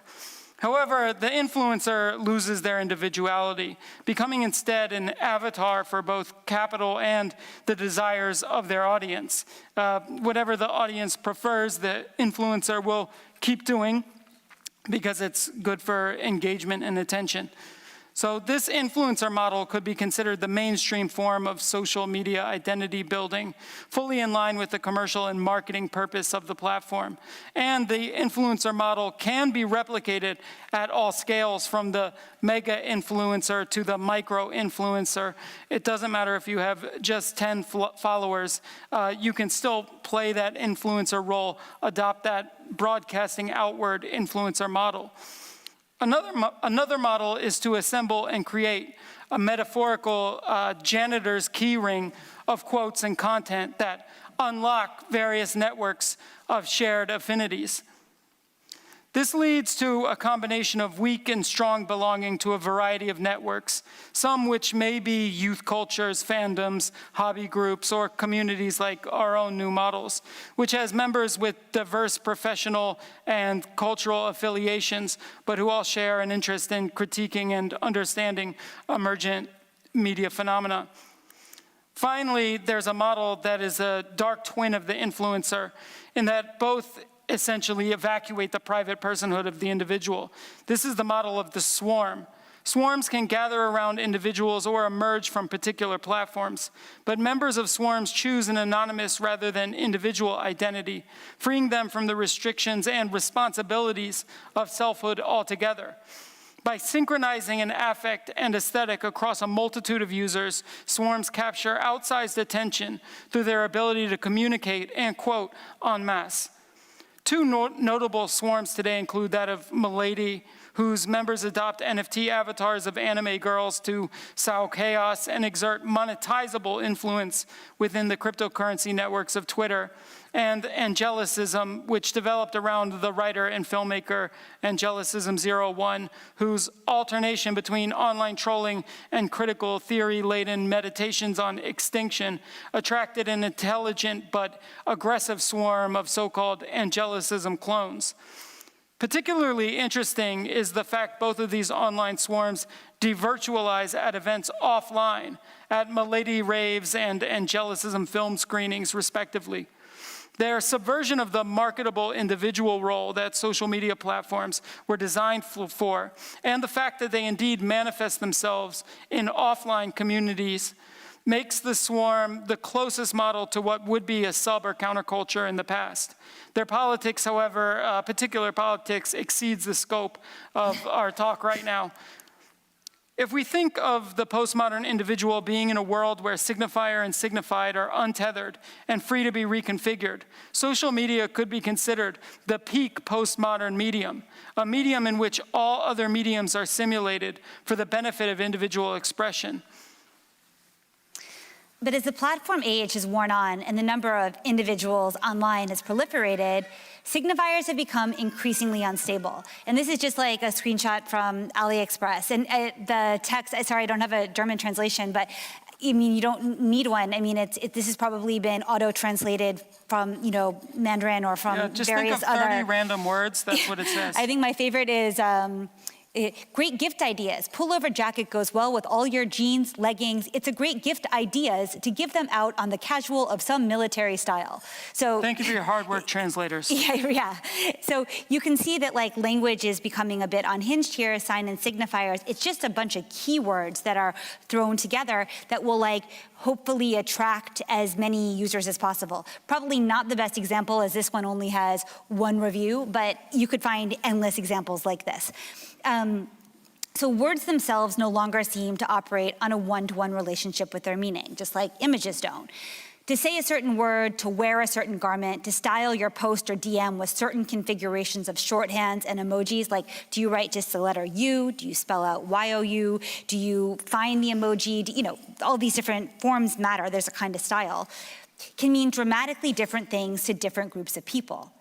We are living in a time of not just individuals as noise, but semiotic noise, where participation in groups or swarms are necessary not just to define oneself in contradistinction to society, but to define oneself within society at all, to be legible at all to others. I really like this quote. It's by a political scientist, Kevin Munger. If you and your community do not have a concrete set of norms, practices, and institutions designed to allow you to use the internet without the internet using you, you are destined to lose. In fact, you're not even trying to win. So it's like this core strategy of surviving in the mediascape today is to find some kind of affinity group and to develop protocols for transiting across all the different platforms. If we had more time, we would attempt to bring in Willem Flusser's concept of the technical imagination here, where the image is not just a one-to-one index of what it's representing. Rather, it's a composite of what is being depicted, the operator's intentions for deploying that image sign and the protocol of the technology used to create and disseminate the image. If you'll excuse the jump, one can maybe think here of the Blitz kids as operators creating a space between signifier and signified, a collective performative deployment of a sign that only other people in their world could immediately understand. Today, we can imagine that model expanded across billions of users. Images, words, and all communicative units are no longer able to tell the truth at scale. They're no longer able to tell the truth at scale because truth is collectively assigned by the endless subcommunities that use language for group cohesion, each with its own way of silently operating, and often this is even subconscious. We might be starting to go too far, but beyond our actual region of expertise with this. But in the postmodern condition, in our assessment, it's one in which subculture is replaced by a semiotic survivalist, self-siloing culture, and authenticity, given the impossibility of any one-to-one truth, is being replaced by a capitalist realist media literacy and the acknowledgement that the true self cannot be uploaded. Thank you. Thank you.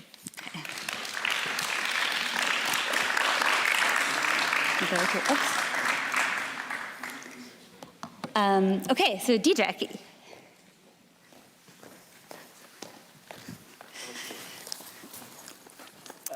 Cool. Did we get it all wrong? Should I start with the response? Yes. Okay, thank you. Thank you for the detailed response, indeed. I think we would need probably very much more time than we have to discuss this. Maybe just a few points that,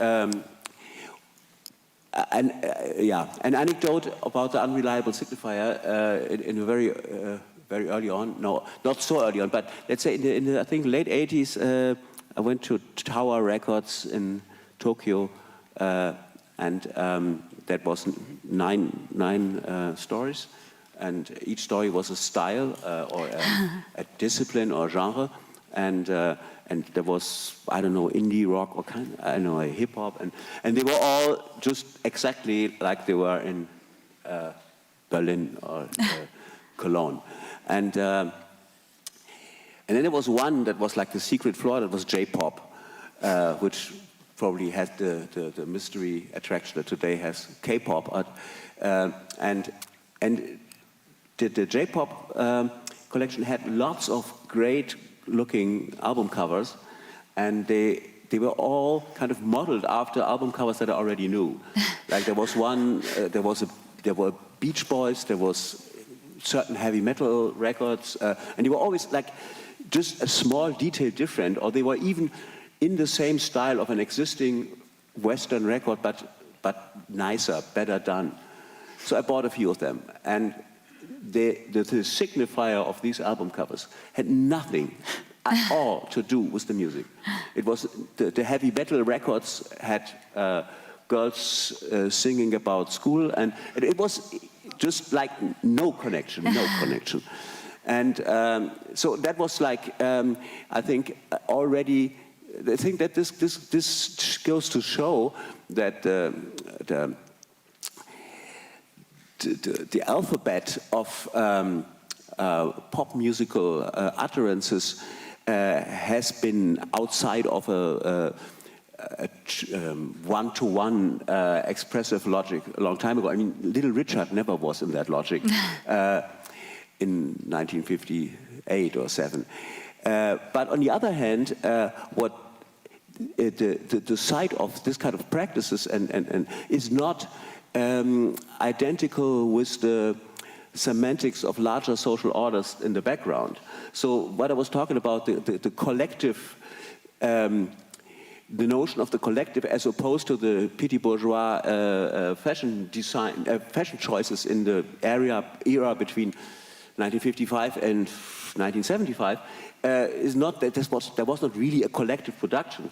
It was just that whatever one did had to look as if it was produced by some kind of collective, but that was not expressive of what had really produced, nor was it expressive of the belief system of whoever used it in a certain, it was just in a certain situation. So that is one thing that I thought that the situation that you're describing is not entirely new, although this is some reaction on the cultural criticism of a digital world. We probably always hear that, yeah, but wasn't it always like that? But sorry, I have to. The other thing is that I thought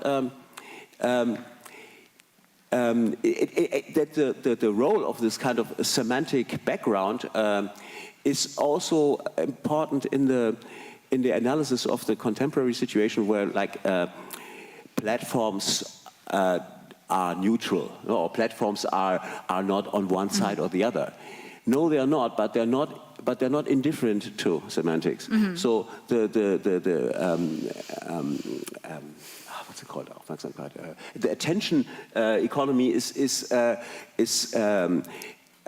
probably rude and disruptive, and relates to elements of signification that are not really meaningful, but they are of course embedded in semantic systems, and they're not just information. They are part of cultural continua that are larger than just their information aspect. So even if they are indifferent to being on one side or the other of a conflict or political ideas, they are not in terms of cultural alliances and, for example, the idea what is a man or a woman or something like that. Sure. I mean, I think a point of clarification there. The point was that these platforms want, I think I am Mike, so I think it's good. They want activity above all. They absolutely, in there, as Julian said before, there's like a physics to these platforms, and that physics is certainly not neutral.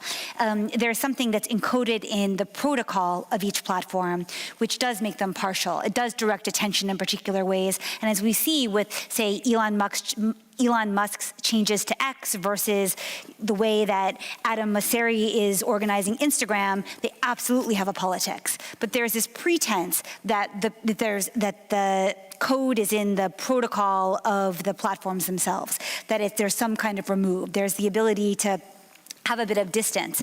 Yeah, so I'm not saying that they don't have politics. The way they measure it as well is much more on weighing it in terms of its affective power rather than its informational content, I think. And it's always going to prioritize, whatever is the most evocative or causes the most engagement, which oftentimes is disagreement or confusion or outrage. But yeah, it's a different way of, it's like suddenly all of the semantics are weighed by their affective content more than their informational or truthfulness, the veracity. Yeah, but it's also always about a single person in a relatively isolated environment, even if not literally isolated, but like with the attention towards the device, develops a different affective reaction than the same person would do in a bar. Of course, absolutely, of course, yeah. Yeah, and this aspect, I think, really does something to semantics. And this is really, I think, a big difference to questions of mobilization or and even to questions like what a swarm is, because it's the basis of the mobilization is already a previous withdrawal from society and a building of a new social or quasi-social out of this earlier withdrawal. And whereas the situation of classical subcultures is being kept by power, by the powers that be, from socializing and wanting to get out into out of the house. No? That is, and I think that is a major difference also in the inner workings of whatever is produced by such situations. Yeah, are we okay to ask more questions, Kolja, or yes, or, yeah, okay. So one question we have, and maybe you're going to say, well, this is why libraries exist and that's it. But I do wonder, like, what happens to cultural memory in a time when very few signs tell the truth, or increasingly more signs don't tell the truth? I mean, you're saying that, okay, well, this has happened before, Tower Records, J-pop, there already was this disconnection and culture survived, it's perfectly fine. But where do you see some kind of cultural memory going if all signs have become incredibly unstable? Yeah, the interesting thing is, I mean, in order to leave the meaning, a sign, the original meaning still has to be recognized in order to be able to recognize that it shifted or that it changed the meaning. Right. And I think the problem was exactly what you are saying, that the cultural memory is lost, so that the manipulation of the sign is pointless. Right. But this is a problem, I think, not so much of digital culture. It's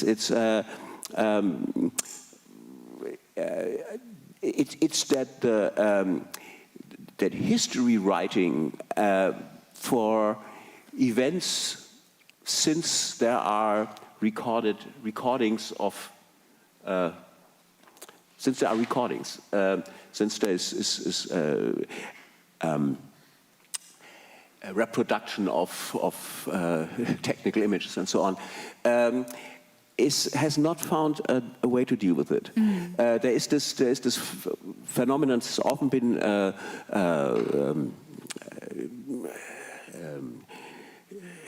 beklagt, often been criticized, that by just recording something, you are not reading it anymore. You're having it. And you're having archives, and you look at archives, and all these internet archives are a good example for it, because they give you always glimpses into archives, and then you know the rest. And so you have a lot of basic ideas of historical moments and data, but not the key component of cultural memory would be that you would be able to distinguish how something was meant in a certain period. Exactly. And what the joke was, and not just how it looks, or not just how one can quote it, or how one can put it into another context. And I think this has a lot to do with this kind of recording instead of describing. Yeah, and I'm reading about periods like the 80s, and if I hear discussions about the 80s that I experienced, I can always say they get it all wrong. It was all completely different. And what's crazy is we've been speaking with some people on our podcast who say, yeah, but I mean, fanfic is the way that history is written now, and that's fine. Almost as though like it should have a participatory element, and it's okay if it's essentially fanfic. And there's like an unmooring of even a kind of historical fact. It's all fan fiction, right? It probably exceeds the time we have to get into that, but it is interesting to think about how cultural memory will evolve in a time when the fanficification, taking the signs and putting them together in some narrative that makes sense in the present, which, to be honest, is what we always do, even when we're trying not to. But when that's just like fully embraced, it'll be interesting to see how cultural memory evolves. I mean, it really depends on who has the interest of a reconstruction of historical mechanisms. Right. And the classical, the classical historical disciplines have all split into lots of sub-disciplines that are in charge of more or less contemporary fields. And so they are this there, and there is a good reason for it, because there are more people living right now than have ever lived, probably, or something like that. There is this number. So there is a linear, there's a simultaneous history to study right now, and there are also means for that. There are good reasons to do that. But on the other hand, I totally agree that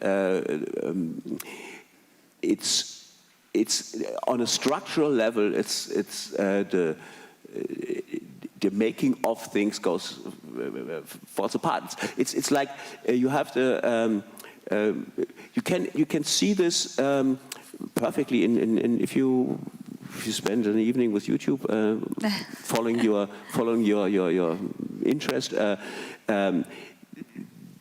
The way they offer you an archive, the way they structure the archive, it makes perfect sense. It produces a history, but it's not the history. Mm-hmm. It's not history. It's another history. Okay, reading the sign that we have to call it there, but Diedrich, thank you. Thank you. Kolja, thank you again, and thanks everyone for listening. I guess to be continued. Yes. Okay.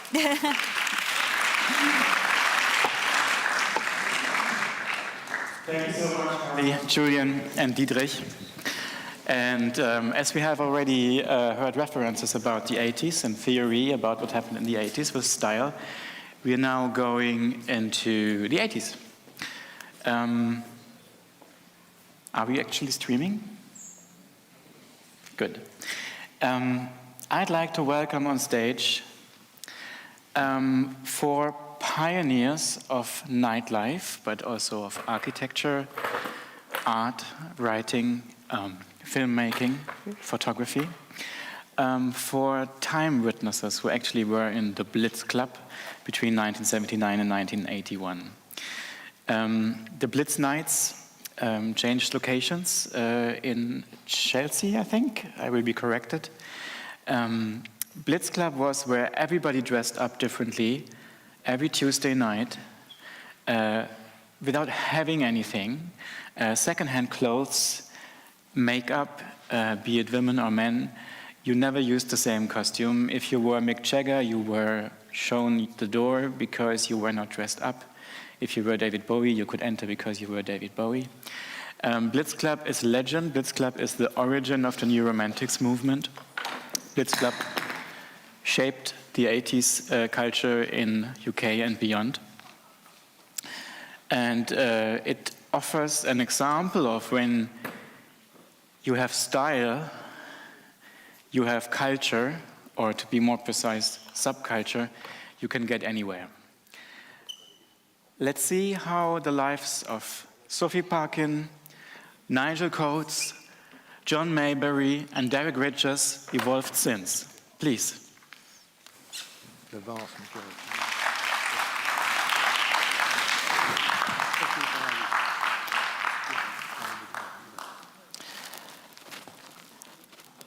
I think we have some microphoning going on. Everyone who has a microphone already, feel free to come and we can start talking already. Hi, John. Good evening. Is this on? Is it on? Where am I sitting? You have the free choice. It's very bright. I'll sit here. No, I'll sit here. Thank you. It's an honor to finally meet you. Thank you. I've known your husband for about half a year or longer. Yes. Nigel Coates, who will come in a bit. How have you been? How was your day? Good. It was wonderful walking around Bonn, actually. You yesterday said you have like a resonance with the landscape here. And I explained that with Lord Byron actually writing poems looking over the Rhine. So do you have some feeling of English romanticism? I don't know. I did feel very strong. I just was astonished how beautiful the Rhine is, actually. That was the thing that kind of took me by surprise. It is beautiful. And then today I saw Beethoven's house, or where he was born. So. Wow. I still have to do that. So I'm a tourist, I guess. Can you hear John well?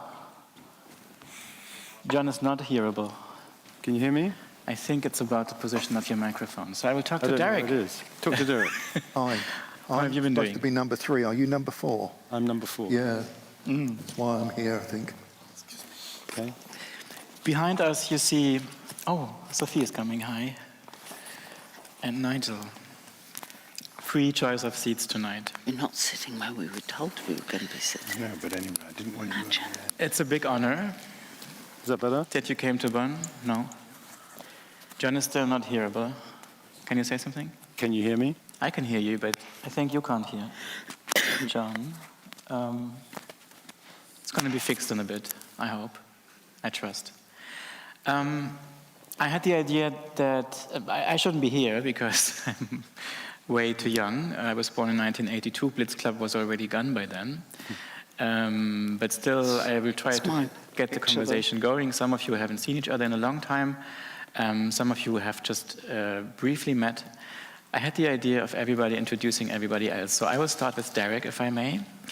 You might know Derek's portraits of Clint Eastwood, the Spice Girls, or James Brown.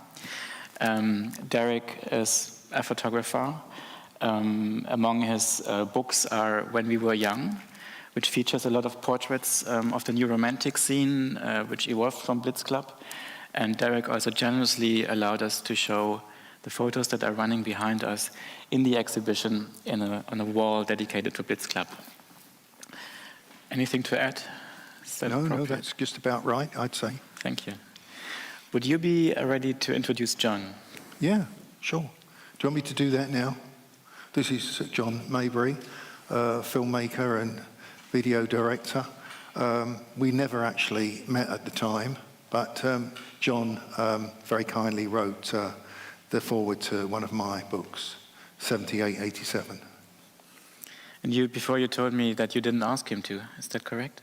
No, it wasn't my choice. It was all organised by third party. How did he do?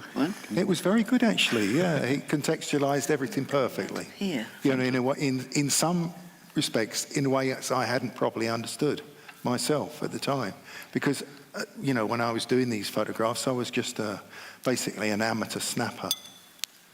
I was working in a day job, and sometimes I'd turn up at some of these clubs. I'd still be wearing the gear that I was wearing at work, usually a cardigan and a blazer. So it wasn't really the look that they went for.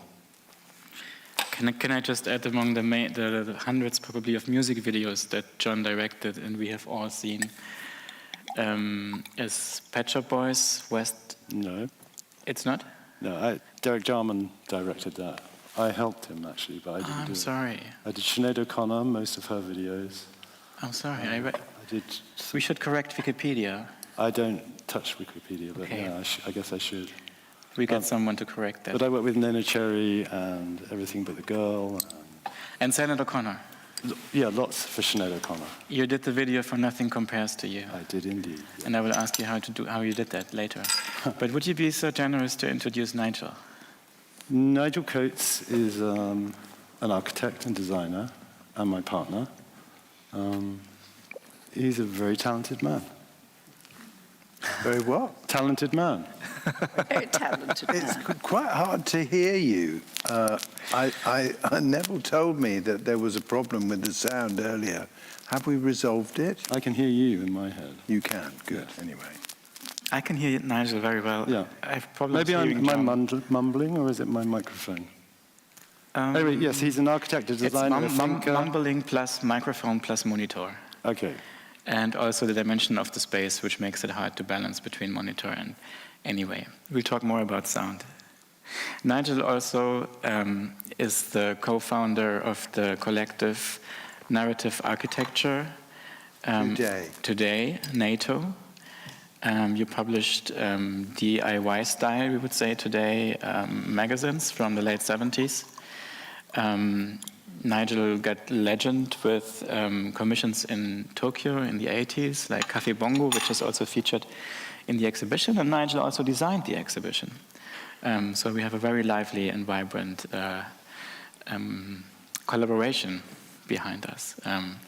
And Nigel also was so kind to recommend to invite Sophie. Can I ask you to introduce Sophie Parkin? Well, Sophie really is an old friend. And I guess amongst a hardcore of Blitz frequenters. And we still both share other friends who we have this bond that kind of has lasted ever since. And Sophie was one of those arty people, because there were lots of art school arty people in force at the Blitz. In fact, you weren't at St Martin's, but St Martin's School of Art was round the corner. But you I was probably, at St Martin's. Oh, you were? At St. Yes. Okay, well, that's why. So St Martin's really No, was the I sort went of there. drip feed for the Blitz Club. I think you'll agree. I was at the Blitz before I was at St Martin's, so I was underage. Okay, so it was sort of, but you kind of knew people. Anyway, we knew each other then amongst a group of, a large group of others that were at the arty end. There were those people who painted themselves kind of, and were always in the photos. But I guess you were in the photos too, sometimes? Sometimes I was, sometimes I wasn't. But you weren't looking for the person with the camera? I certainly was not looking for the person with the camera. I was very, very shy. I was, I used to hide from people with cameras. I wasn't posing. And I'm always amazed when I turn up in films, like there's a film of the, Spandau Ballet came out with a film a couple of years ago. Well, there you were. And there I am in it. I was just like, how did that happen? I didn't even know that You were was shy. You were shy, perhaps, but I know you as also stridently confident. So you're a kind of a woman of two sides. And Sophie has actually for the last many years, hosted a bohemian nightclub in London, which in some ways has got its roots in Blitz and before, called Vuturini's, which is near Tower Bridge. And it's ongoing. Well, I just left it. I just left it this year because I thought, doesn't it? What? It continues, but without me. And so without me encouraging people to dress up and to be flamboyant, people don't do it naturally these days. They don't do it just for the joy of dressing up like we did. You know, it seems to be, as we were saying, about anything that is to do with today's culture, especially to do with selfies and Instagram and all that. It's about monetizing things instead of just doing it for the joy of being creative with yourself and going out and connecting with other creative people. And I think I first started dressing up, I don't know about you, but it was to try and find your tribe, because that's what you were looking for. Completely true. Yeah. I mean, when Blitz started, I guess we'd been to a few other clubs. Punk had already kind of reset the dial on what was possible in London.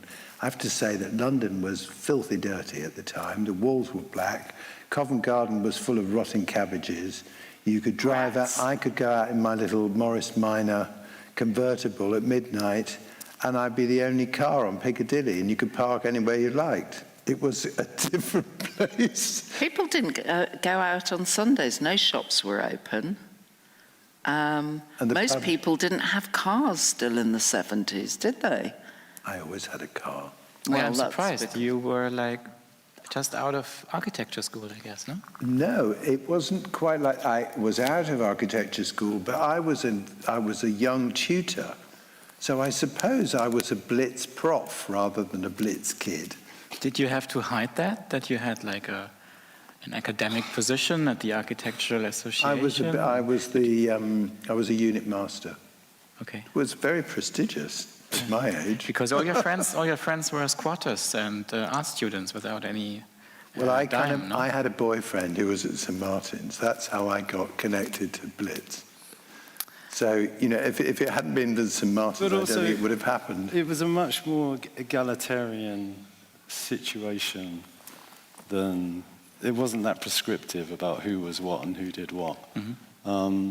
I mean, all the people I knew who'd been at T-Rex and David Bowie concerts in the 70s were the same people who were at Sex Pistols and Buzzcocks and Clash gigs in the 76, 77. And then most of those same people were at the Blitz Club too. What was the Blitz Club, John? Can you just explain what it was? The Blitz was a kind of dreadful kind of cocktail bar in Covent Garden, really.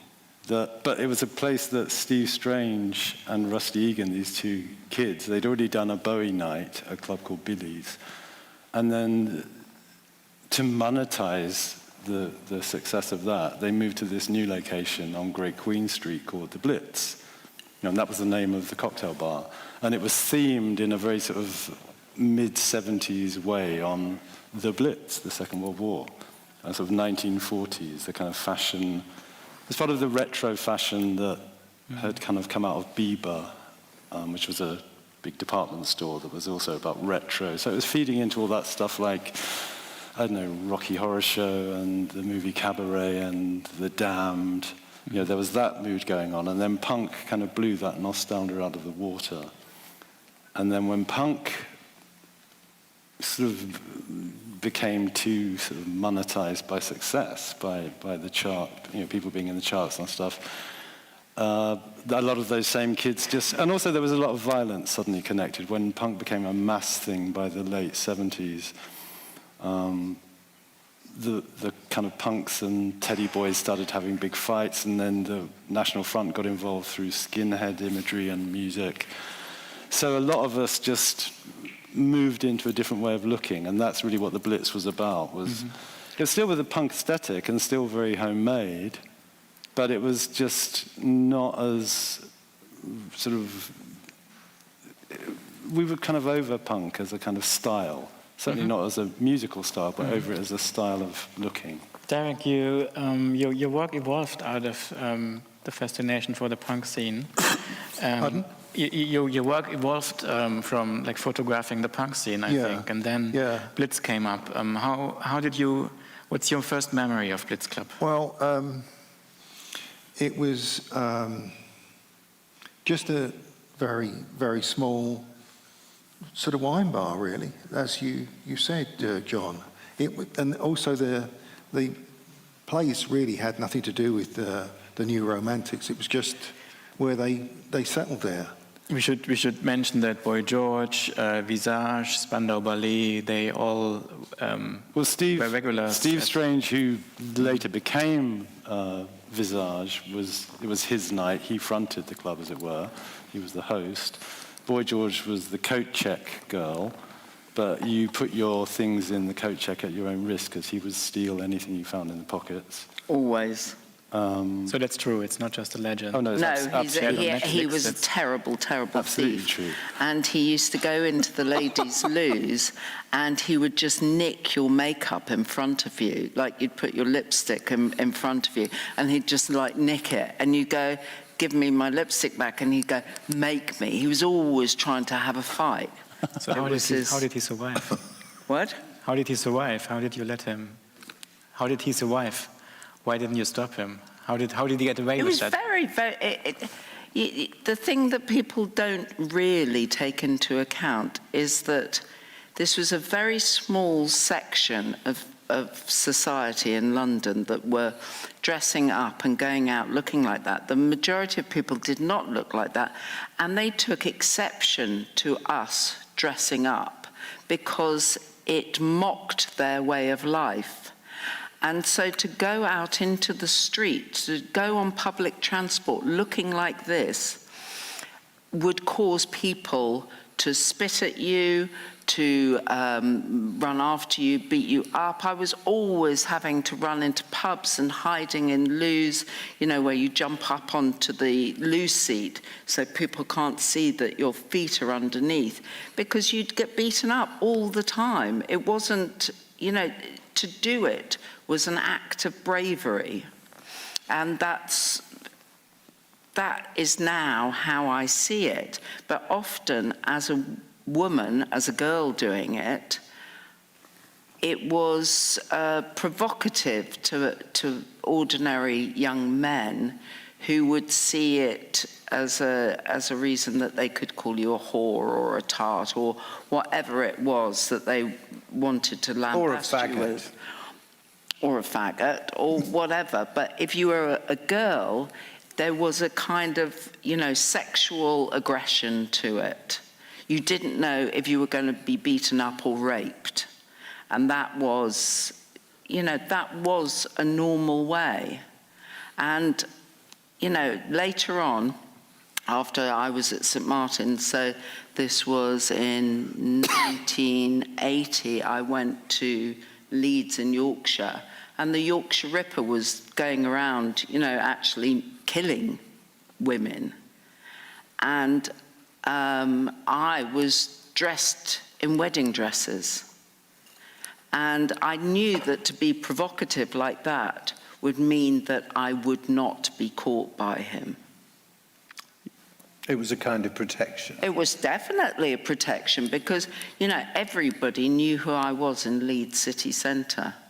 Me and Mark Almond, they both knew because we were going around in the most ridiculous outfits all the time and loads of makeup. But it was as though one had sort of entered a voluntary bubble, wasn't it? You were sort of brought into the bubble because you knew some people who were going to the Blitz. So it was all word of mouth, or you know, all kind of chat over in the canteen at the art school, or whoever you were with. It was a teeny weeny group of people. Teeny. It wasn't even the whole of St Martin's. No, like it was maybe 100 people altogether. The sound has gone. The sound in the room is gone. Can you let us know? Hello? Can you not hear me? I can hear you in my head. Can you let us know when the sound works again, please? Hello? Up there. No. Can somebody tell us what's happening? Excuse us in the stream, sorry.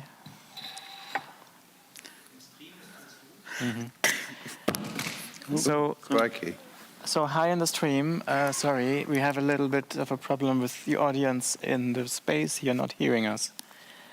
I'm waiting for an update. Please hold on. Or is there something exclusive that you wouldn't share with the physical space, but only with the internet? Is this being streamed as well? Yes, it's live streamed.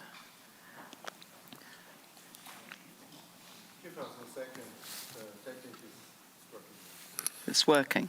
It's working? Okay. Hi. Have a pause. So we're back. Okay. With 4 witnesses of the Blitz Club, Blitz Kids. Derek, were you... Sorry, Sophie. No, I was just going to add to what Nigel was saying.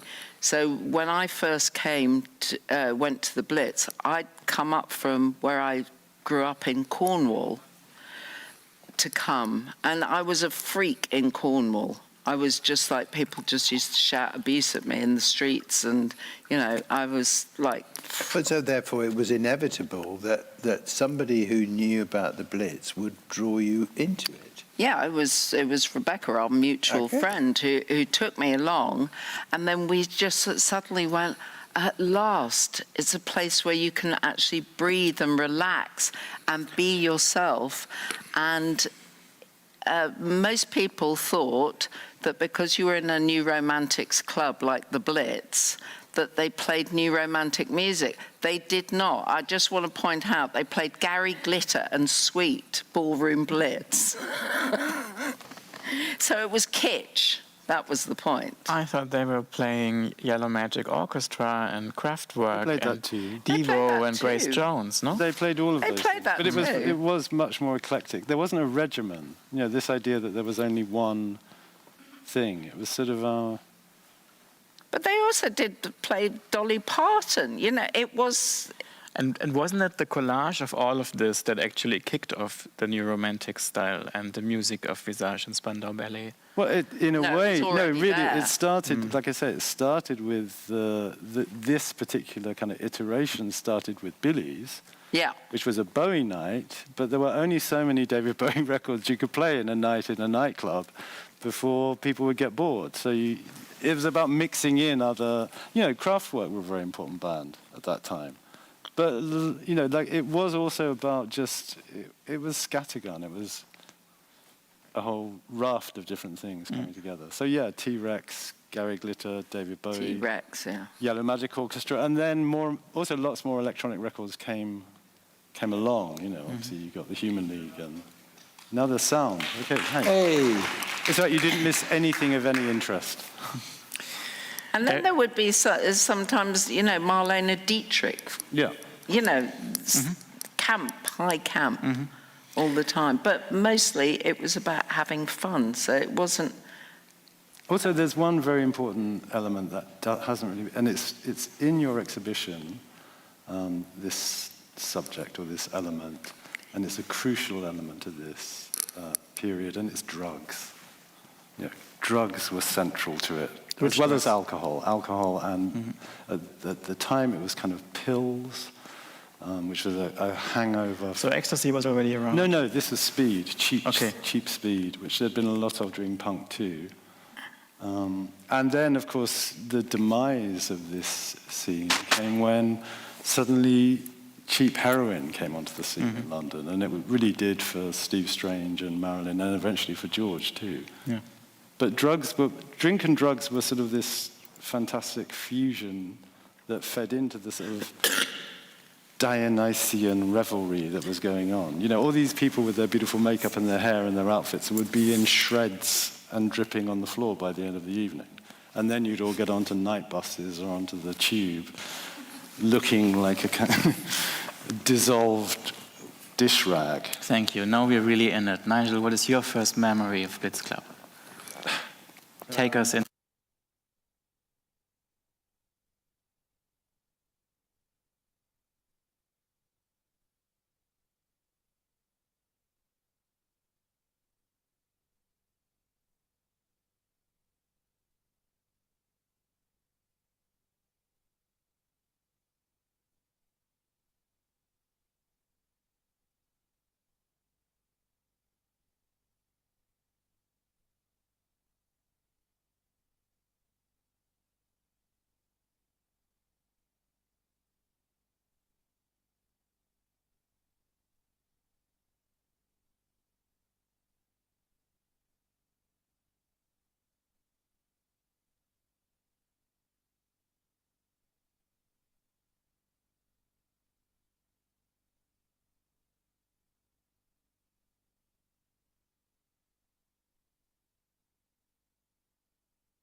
This huge squat. Marilyn lived in the one round the corner with George. Anyway, and we heard that there was Melissa lived in our squat, this person now. There was a sale at the theatrical costumiers, Charles Fox. They were closing down their warehouse. I was going to say that. And we all went down there, and everybody bought whatever. So the next week at the Blitz, Kim Bowen, who's wearing the big square hat, was dressed as Elizabeth I, and Marilyn was wearing ball gowns, and basically everybody, for 50p and a pound, you were getting these costumes from West End shows and from theatre. So that had a big effect on the look of everybody, because it kind of... So one sale actually made the Blitz Club. Yeah, but style. It wasn't a normal sale. It was like the whole of the costume department of all the theatres in the West End. So it was unbelievable. And they stank. It was on 4 floors. Everything stunk to high They heaven. stank of mothballs and sweat. You could smell people before you saw them. But they looked great. And of course, there was still that element of, you know, people making things themselves and then other people making things for you. So you then got this mad fusion of all this rotting theatrical costume stuff with handmade things and stuff from charity shops. Yes. There was a kind of free energy to it all and a kind of madness to it all. That it's important that madness, that hedonism, you know, it was fun. It was really good fun. And as Sophie said, you took a great risk kind of getting on the tube or getting on a bus or walking down the street, just because to most people, they thought you were just making fools of them. Mm-hmm. You know, there was an aggressive... So it was actually normal, like bourgeois people that reacted aggressively? Not necessarily bourgeois people. It was sort of, I don't know. Just ordinary people, working class people. I mean, some people would love it because they were, I guess they recognise maybe something from their youths or you know. But the thing is, you've got to remember too that most of us were really little kids. We were teenagers or in our very early 20s at best. And it doesn't matter what you do when you're 18, 19, 20. It's really difficult to make yourself look really unattractive because you're young. You know, so it's a sort of, and there's an empathy and a sympathy for youth, maybe. But then we were also quite obnoxious and we looked pretty revolting. So we'd be thrown out of pubs, wouldn't we? Yeah. You'd be not allowed onto a bus because of the way you looked. You would be thrown out of stores. You couldn't go into a department store. I mean, there was loads of things that we kind of knowingly stopped ourselves from being able to do because of the way that we looked, because it just wasn't acceptable to go and we did look like that all the time. We did look like that all the time. You didn't dress up to go to Blitz. Oh. No. It wasn't. That detail is crucial, and I didn't know about it. No, it wasn't a fancy dress night. No. We dressed like that. We lived like. I mean, again, the girl who comes. It's a lifestyle choice. Kim Byrne, who comes around in this sequence of slides with the big hat. I remember bumping into her on the tube one day. She had bright red dyed hair, very long, and she was wearing a piece of transparent muslin that she'd tied with some string at her waist, and she'd rouged her nipples, and she was wearing sandals, and that was what she was wearing on the tube. So she was naked. My God. And she looked fantastic, you know, she with this white skin and these rouged nipples and this red hair, and she was a beauty. But I was like, Kim, what are you doing? You're naked on the tube. She said, I'm going to college. And I was like, okay. But what gave you this? But also, it wasn't just about the Blitz, because there wasn't places that you could go to looking like this other than the Blitz. If you were an art student at St Martin's, which was really in the centre of London on Charing Cross Road, you were in a community. I mean, people dressed up to perform in college, and they still do that now in fashion departments. For each other, yeah. You know, it's because you're part. You know, I think John's right in the sense that if you're in that milieu and you're travelling from wherever home is into college, then the art students are always going to be the ones who are more confident about the way they dress because they feel they can do that and that they must do that. Well, that you must do that, and also I think, you know, there's seeing in retrospect. I was a vulnerable young girl in London, living by myself. Well, I'd shared a flat with my sister, but I was going around London by myself. If I did not put on this mask, and even if I did put on this mask, you were being continually stopped by men and asked how much for a blowjob. You know, there was a sexual aggression that would be unacceptable these days, but it was totally acceptable then that this there was this tension. So are you saying that the Blitz Club choices were in some way protective? Protective. Yeah, I would say it was the mask. It was the mask in order to, you know. Well, as a gay boy, I think it had. I mean, it wasn't that you were propositioned as a gay person. There was this horrible man that stopped me on Regent Street near Piccadilly Circus once and said, "Do you know where I can buy a pair of trousers?"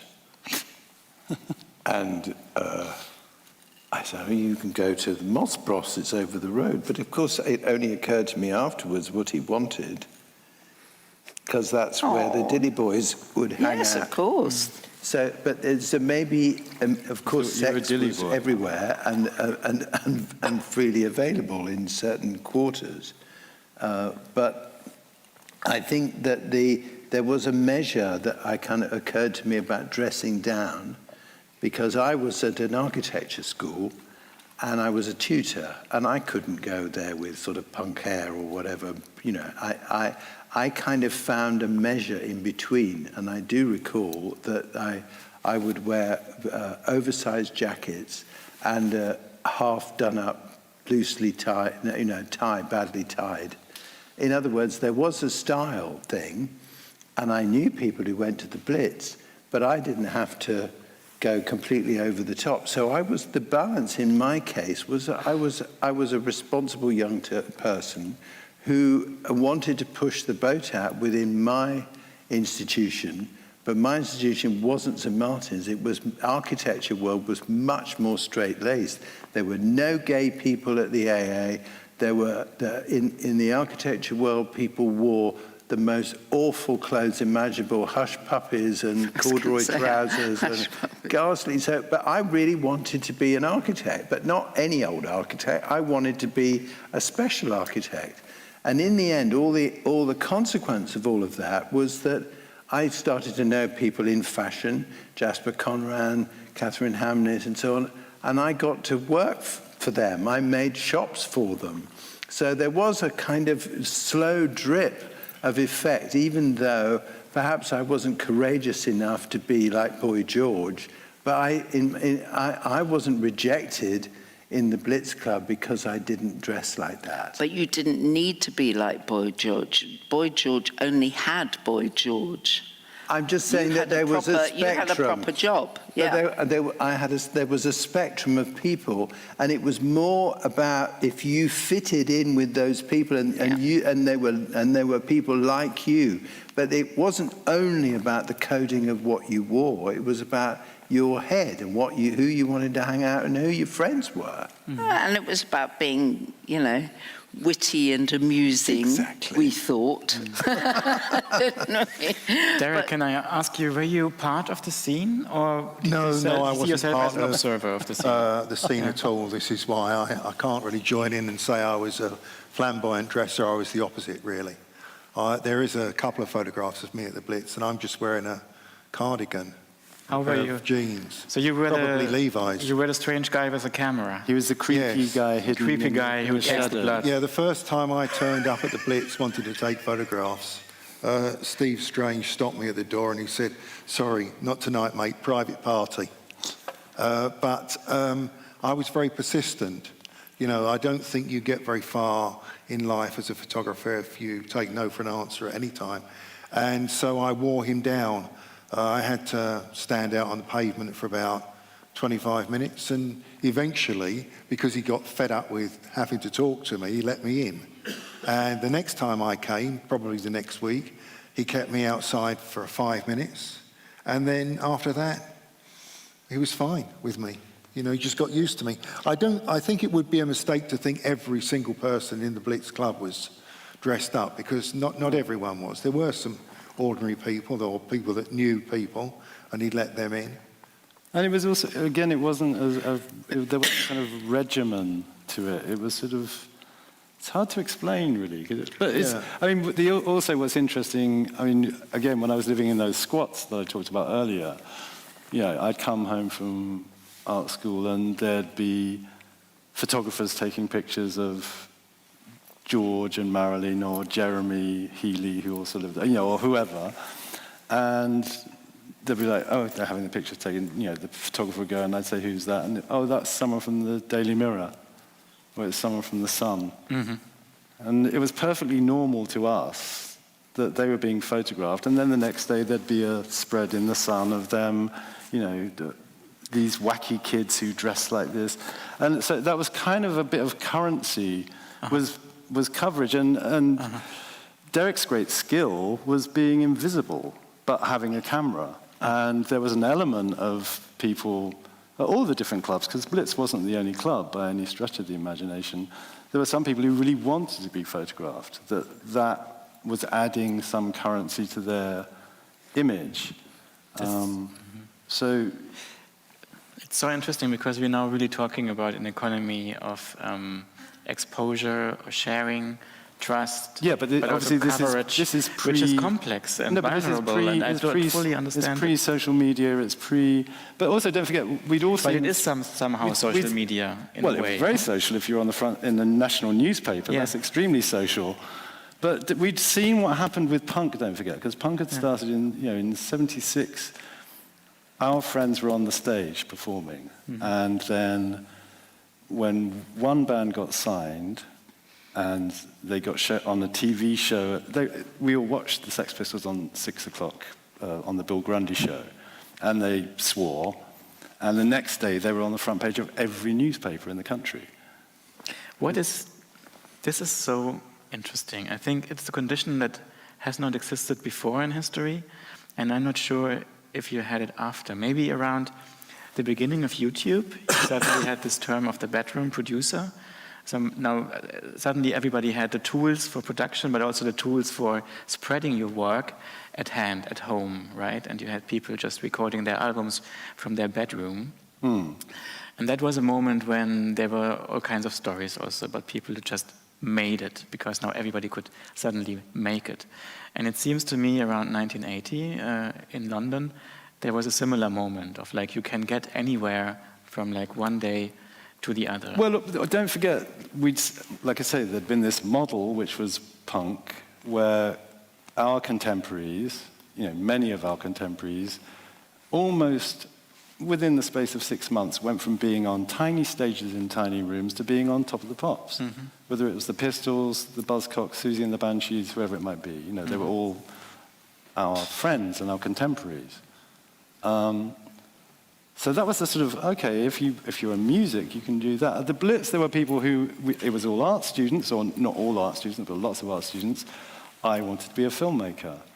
I didn't know what that meant. I mean, I did know what that meant, because I'd actually already worked for Derek Jarman on Jubilee, doing props and sets and costumes and stuff, so I'd had an insight. But Derek wasn't Hollywood. He was a small independent filmmaker.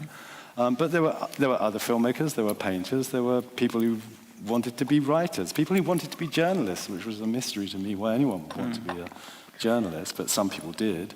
Were you already... Sorry.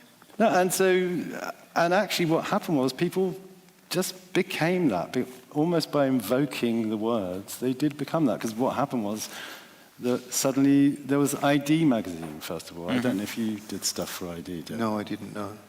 But ID photographed people on the street at Camden Lock, or wherever, at Beaufort Market, or wherever it might be on the King's Road. And so kids were the subject; they were the content of the magazine. And then later on, obviously, with The Face, it was like it wasn't an in-house magazine, but it was it was the same generation. So it was creating a media,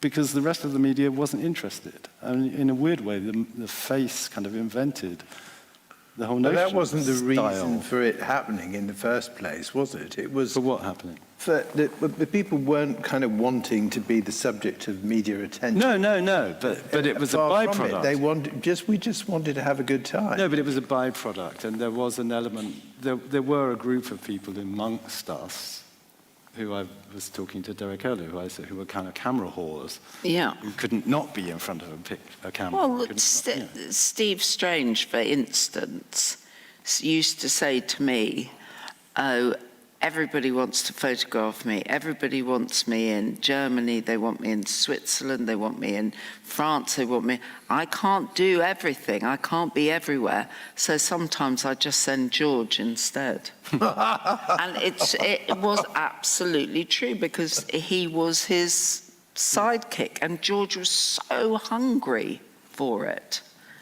And but it's interesting. Others of us weren't, but because but we also had our the other media, thing. the media as was, and which, again, I mean, I know on one hand we're talking about the national press, but the national press in Britain is so parochial. I mean, that doesn't really make, that's an oxymoron to say national press is parochial, but it Can you say that again? I'm sorry. To say that, I don't know if I'm phrasing it in the correct way, but the British press, tabloid press in particular, is so banal, and its content was, especially back then, so banal. You had sort of television personalities and girls with their tits out, and then there was nothing there. So these freaky kids it was content, I suppose, before content existed. Difference. Does that make sense? Yes, Yeah, but also something you could no? sort of laugh at, or you Okay. I silly kids. But there was no monetizing of it. No. People just took your picture. But and Derek, did you sell your pictures to any tabloid newspapers? No, I didn't. The first publication my photos from the Blitz Club was the Sunday Times, and I think that was May 1980. And then a few months later, they were in the Face. I think that was issue number 5.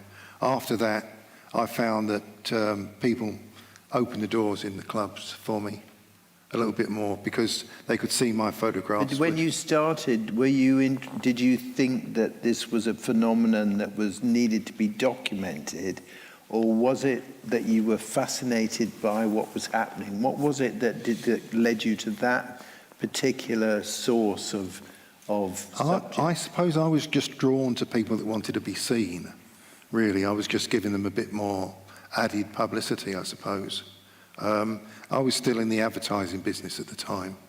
My career as an advertising art director was gradually going downhill, and my career as a photographer was going the opposite way. So I thought, yeah. What else were you photographing? I was photographing skinheads as well. Sometimes on the same day, I'd be photographing skinheads in the afternoon. I'd go to Blitz in the evening. But it was subculture.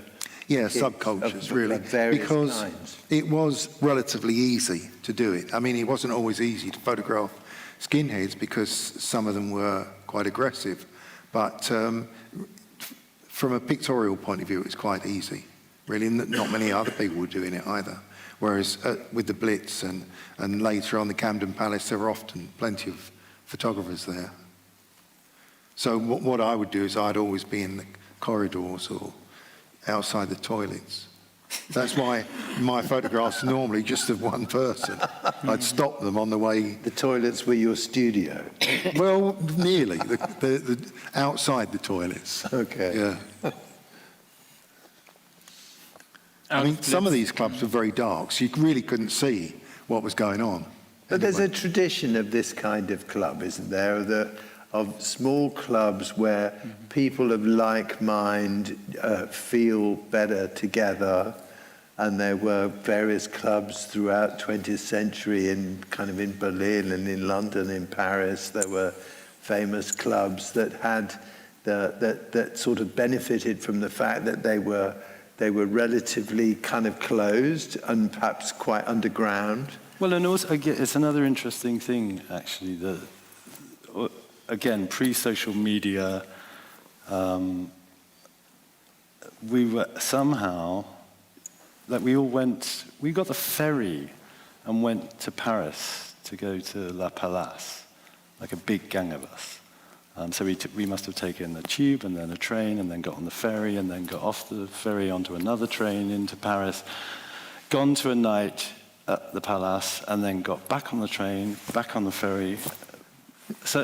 And then later with Freddie Laker, I was talking to someone about this earlier, for $99 you could go to New York and back. So we'd go to the Mud Club and I went to the opening of the Palladium. There was stuff, it wasn't just London. And there were other cool kids, and you did get to know those other cool kids in other countries, and you saw other cool bands in other countries. And this was all on, I was still an art student. I was on a grant to go, I wasn't a rich kid by any stretch of the imagination, but somehow we managed to get about. There was a whole scene in Florence. We never had any money to buy drinks in the clubs, and you'd always have to find rich older people to do that. To buy your drinks, yeah. But so it's interesting that there were these kind of eruptions all over the place of this thing. It wasn't exclusive. I mean, London is a particular city for sure, and it was a particular scene. There's also a historic sense of theatricality, which is probably the categoric difference to New York, which is all is about public life and sociality, but the dressing up thing that has no place in history there. It did kind of happen a bit, though. The Mud Club, and there was a fantastic place that was a little bit later called the Pyramid, which was a really, don't forget the gay aspect of this, the queer aspect is very, very important. And the Pyramid was, was an astonishing place on Avenue B or Avenue C. And there, that's actually where I first saw Lady Bunny. RuPaul would have been there, but this is long before RuPaul became this weird phenomenon that she is now. So, there were, and gay bars also linked countries internationally, because they were the only places you knew you were safe to go to. I think that the queer part of it was really important, because it hadn't actually been legal in Britain for that long to be gay. And it's 1968, I think. 1967. 67, yeah. Right, and the beginning of our show. That was the law changing, but the police identity. didn't see it that way. They were still harassing people. Well, they were still harassing. That's another interesting thing too, because it's interesting in your show that the kind of queer presence. There's Fassbinder, and obviously General Idea are there. I suppose you could say Philip Johnson is there, but we don't really adopt him as a patron saint of queerness. A bad gay? Yeah, he's definitely a bad gay. But in a weird way, postmodern is queer, isn't it? I mean, it's just queer as a notion. It's because it's so off kilter. It's inherently camp, isn't it? So it's tearing the rule book up and putting things together in inventive ways. Or like just shifting them slightly or putting them somewhere where they don't belong. Yeah, and disquiet. It's not only rupture, it's also slight change, and subtle changes, appropriating and reformulating in such a way that you're not following the rules. Yeah. And that is sort of happening in my world too, in architecture, that people were just kind of becoming more interested in historical things and taking the historical thing and then maybe turning it into something else without really saying, oh, this is postmodern. It was just in the air. I mean, I loved when you're just fun. The speaker. Isn't it just about having fun? It was just a new way to have fun, and just being to annoying. be creative and to outdo each other in your madcap schemes or ideas. But I do remember being there at the Blitz, and somebody said Mick Jagger's trying to come in and Steve won't let him, and we went, good, we don't want those old wrinklies in here. And I remember being really embarrassed when my mum turned up with Andrew Logan and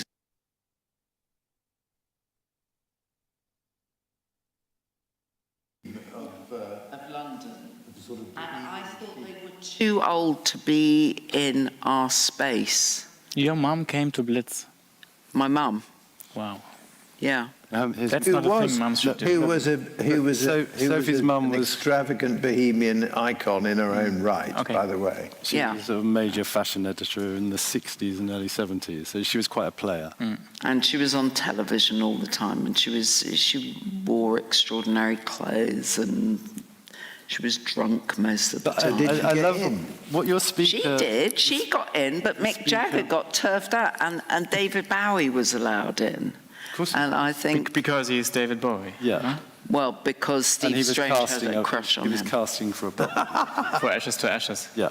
He casted his... but your speaker earlier was fantastic, the guy who performed the Dexys Midnight Runners song for us. Diedrich. Yeah, he was fantastic. I loved what he was saying there about in quoting that lyric, which I actually don't remember, but there was the passage about sort of Baudrillard and J.G. Ballard, and I can't remember what else.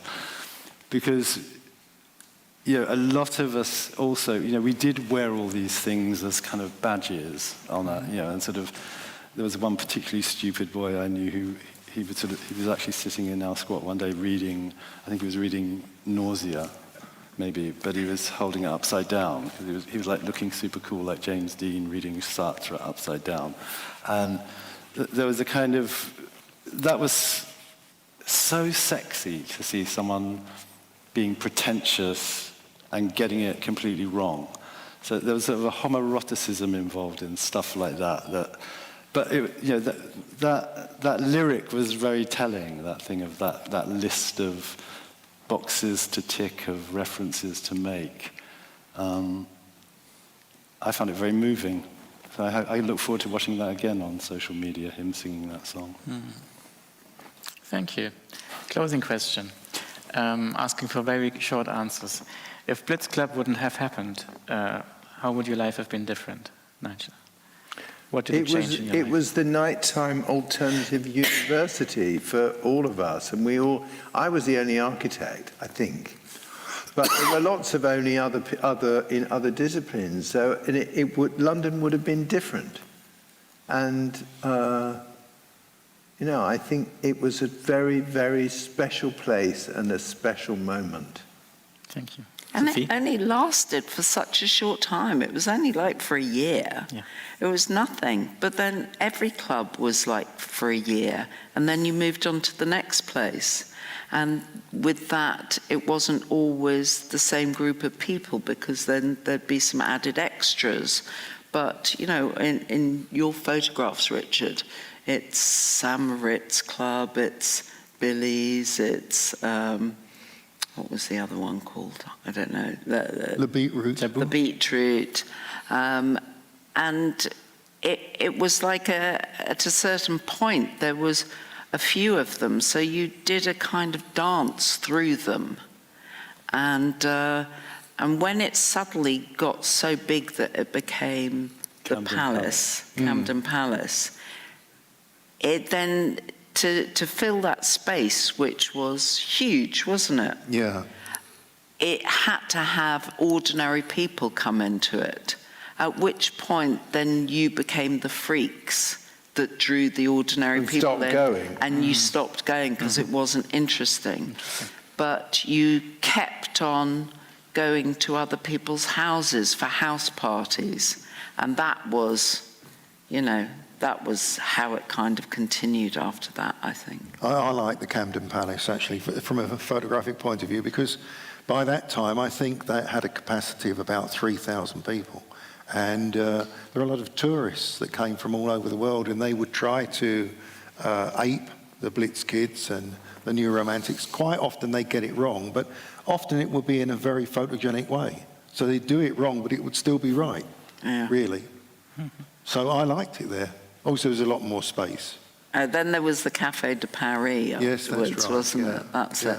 And that was much more stylized, as in you had to dress up like a 1940s person or a 1930s person. John, how would your life have been different without Blitz? Who knows? I really don't know. Did it...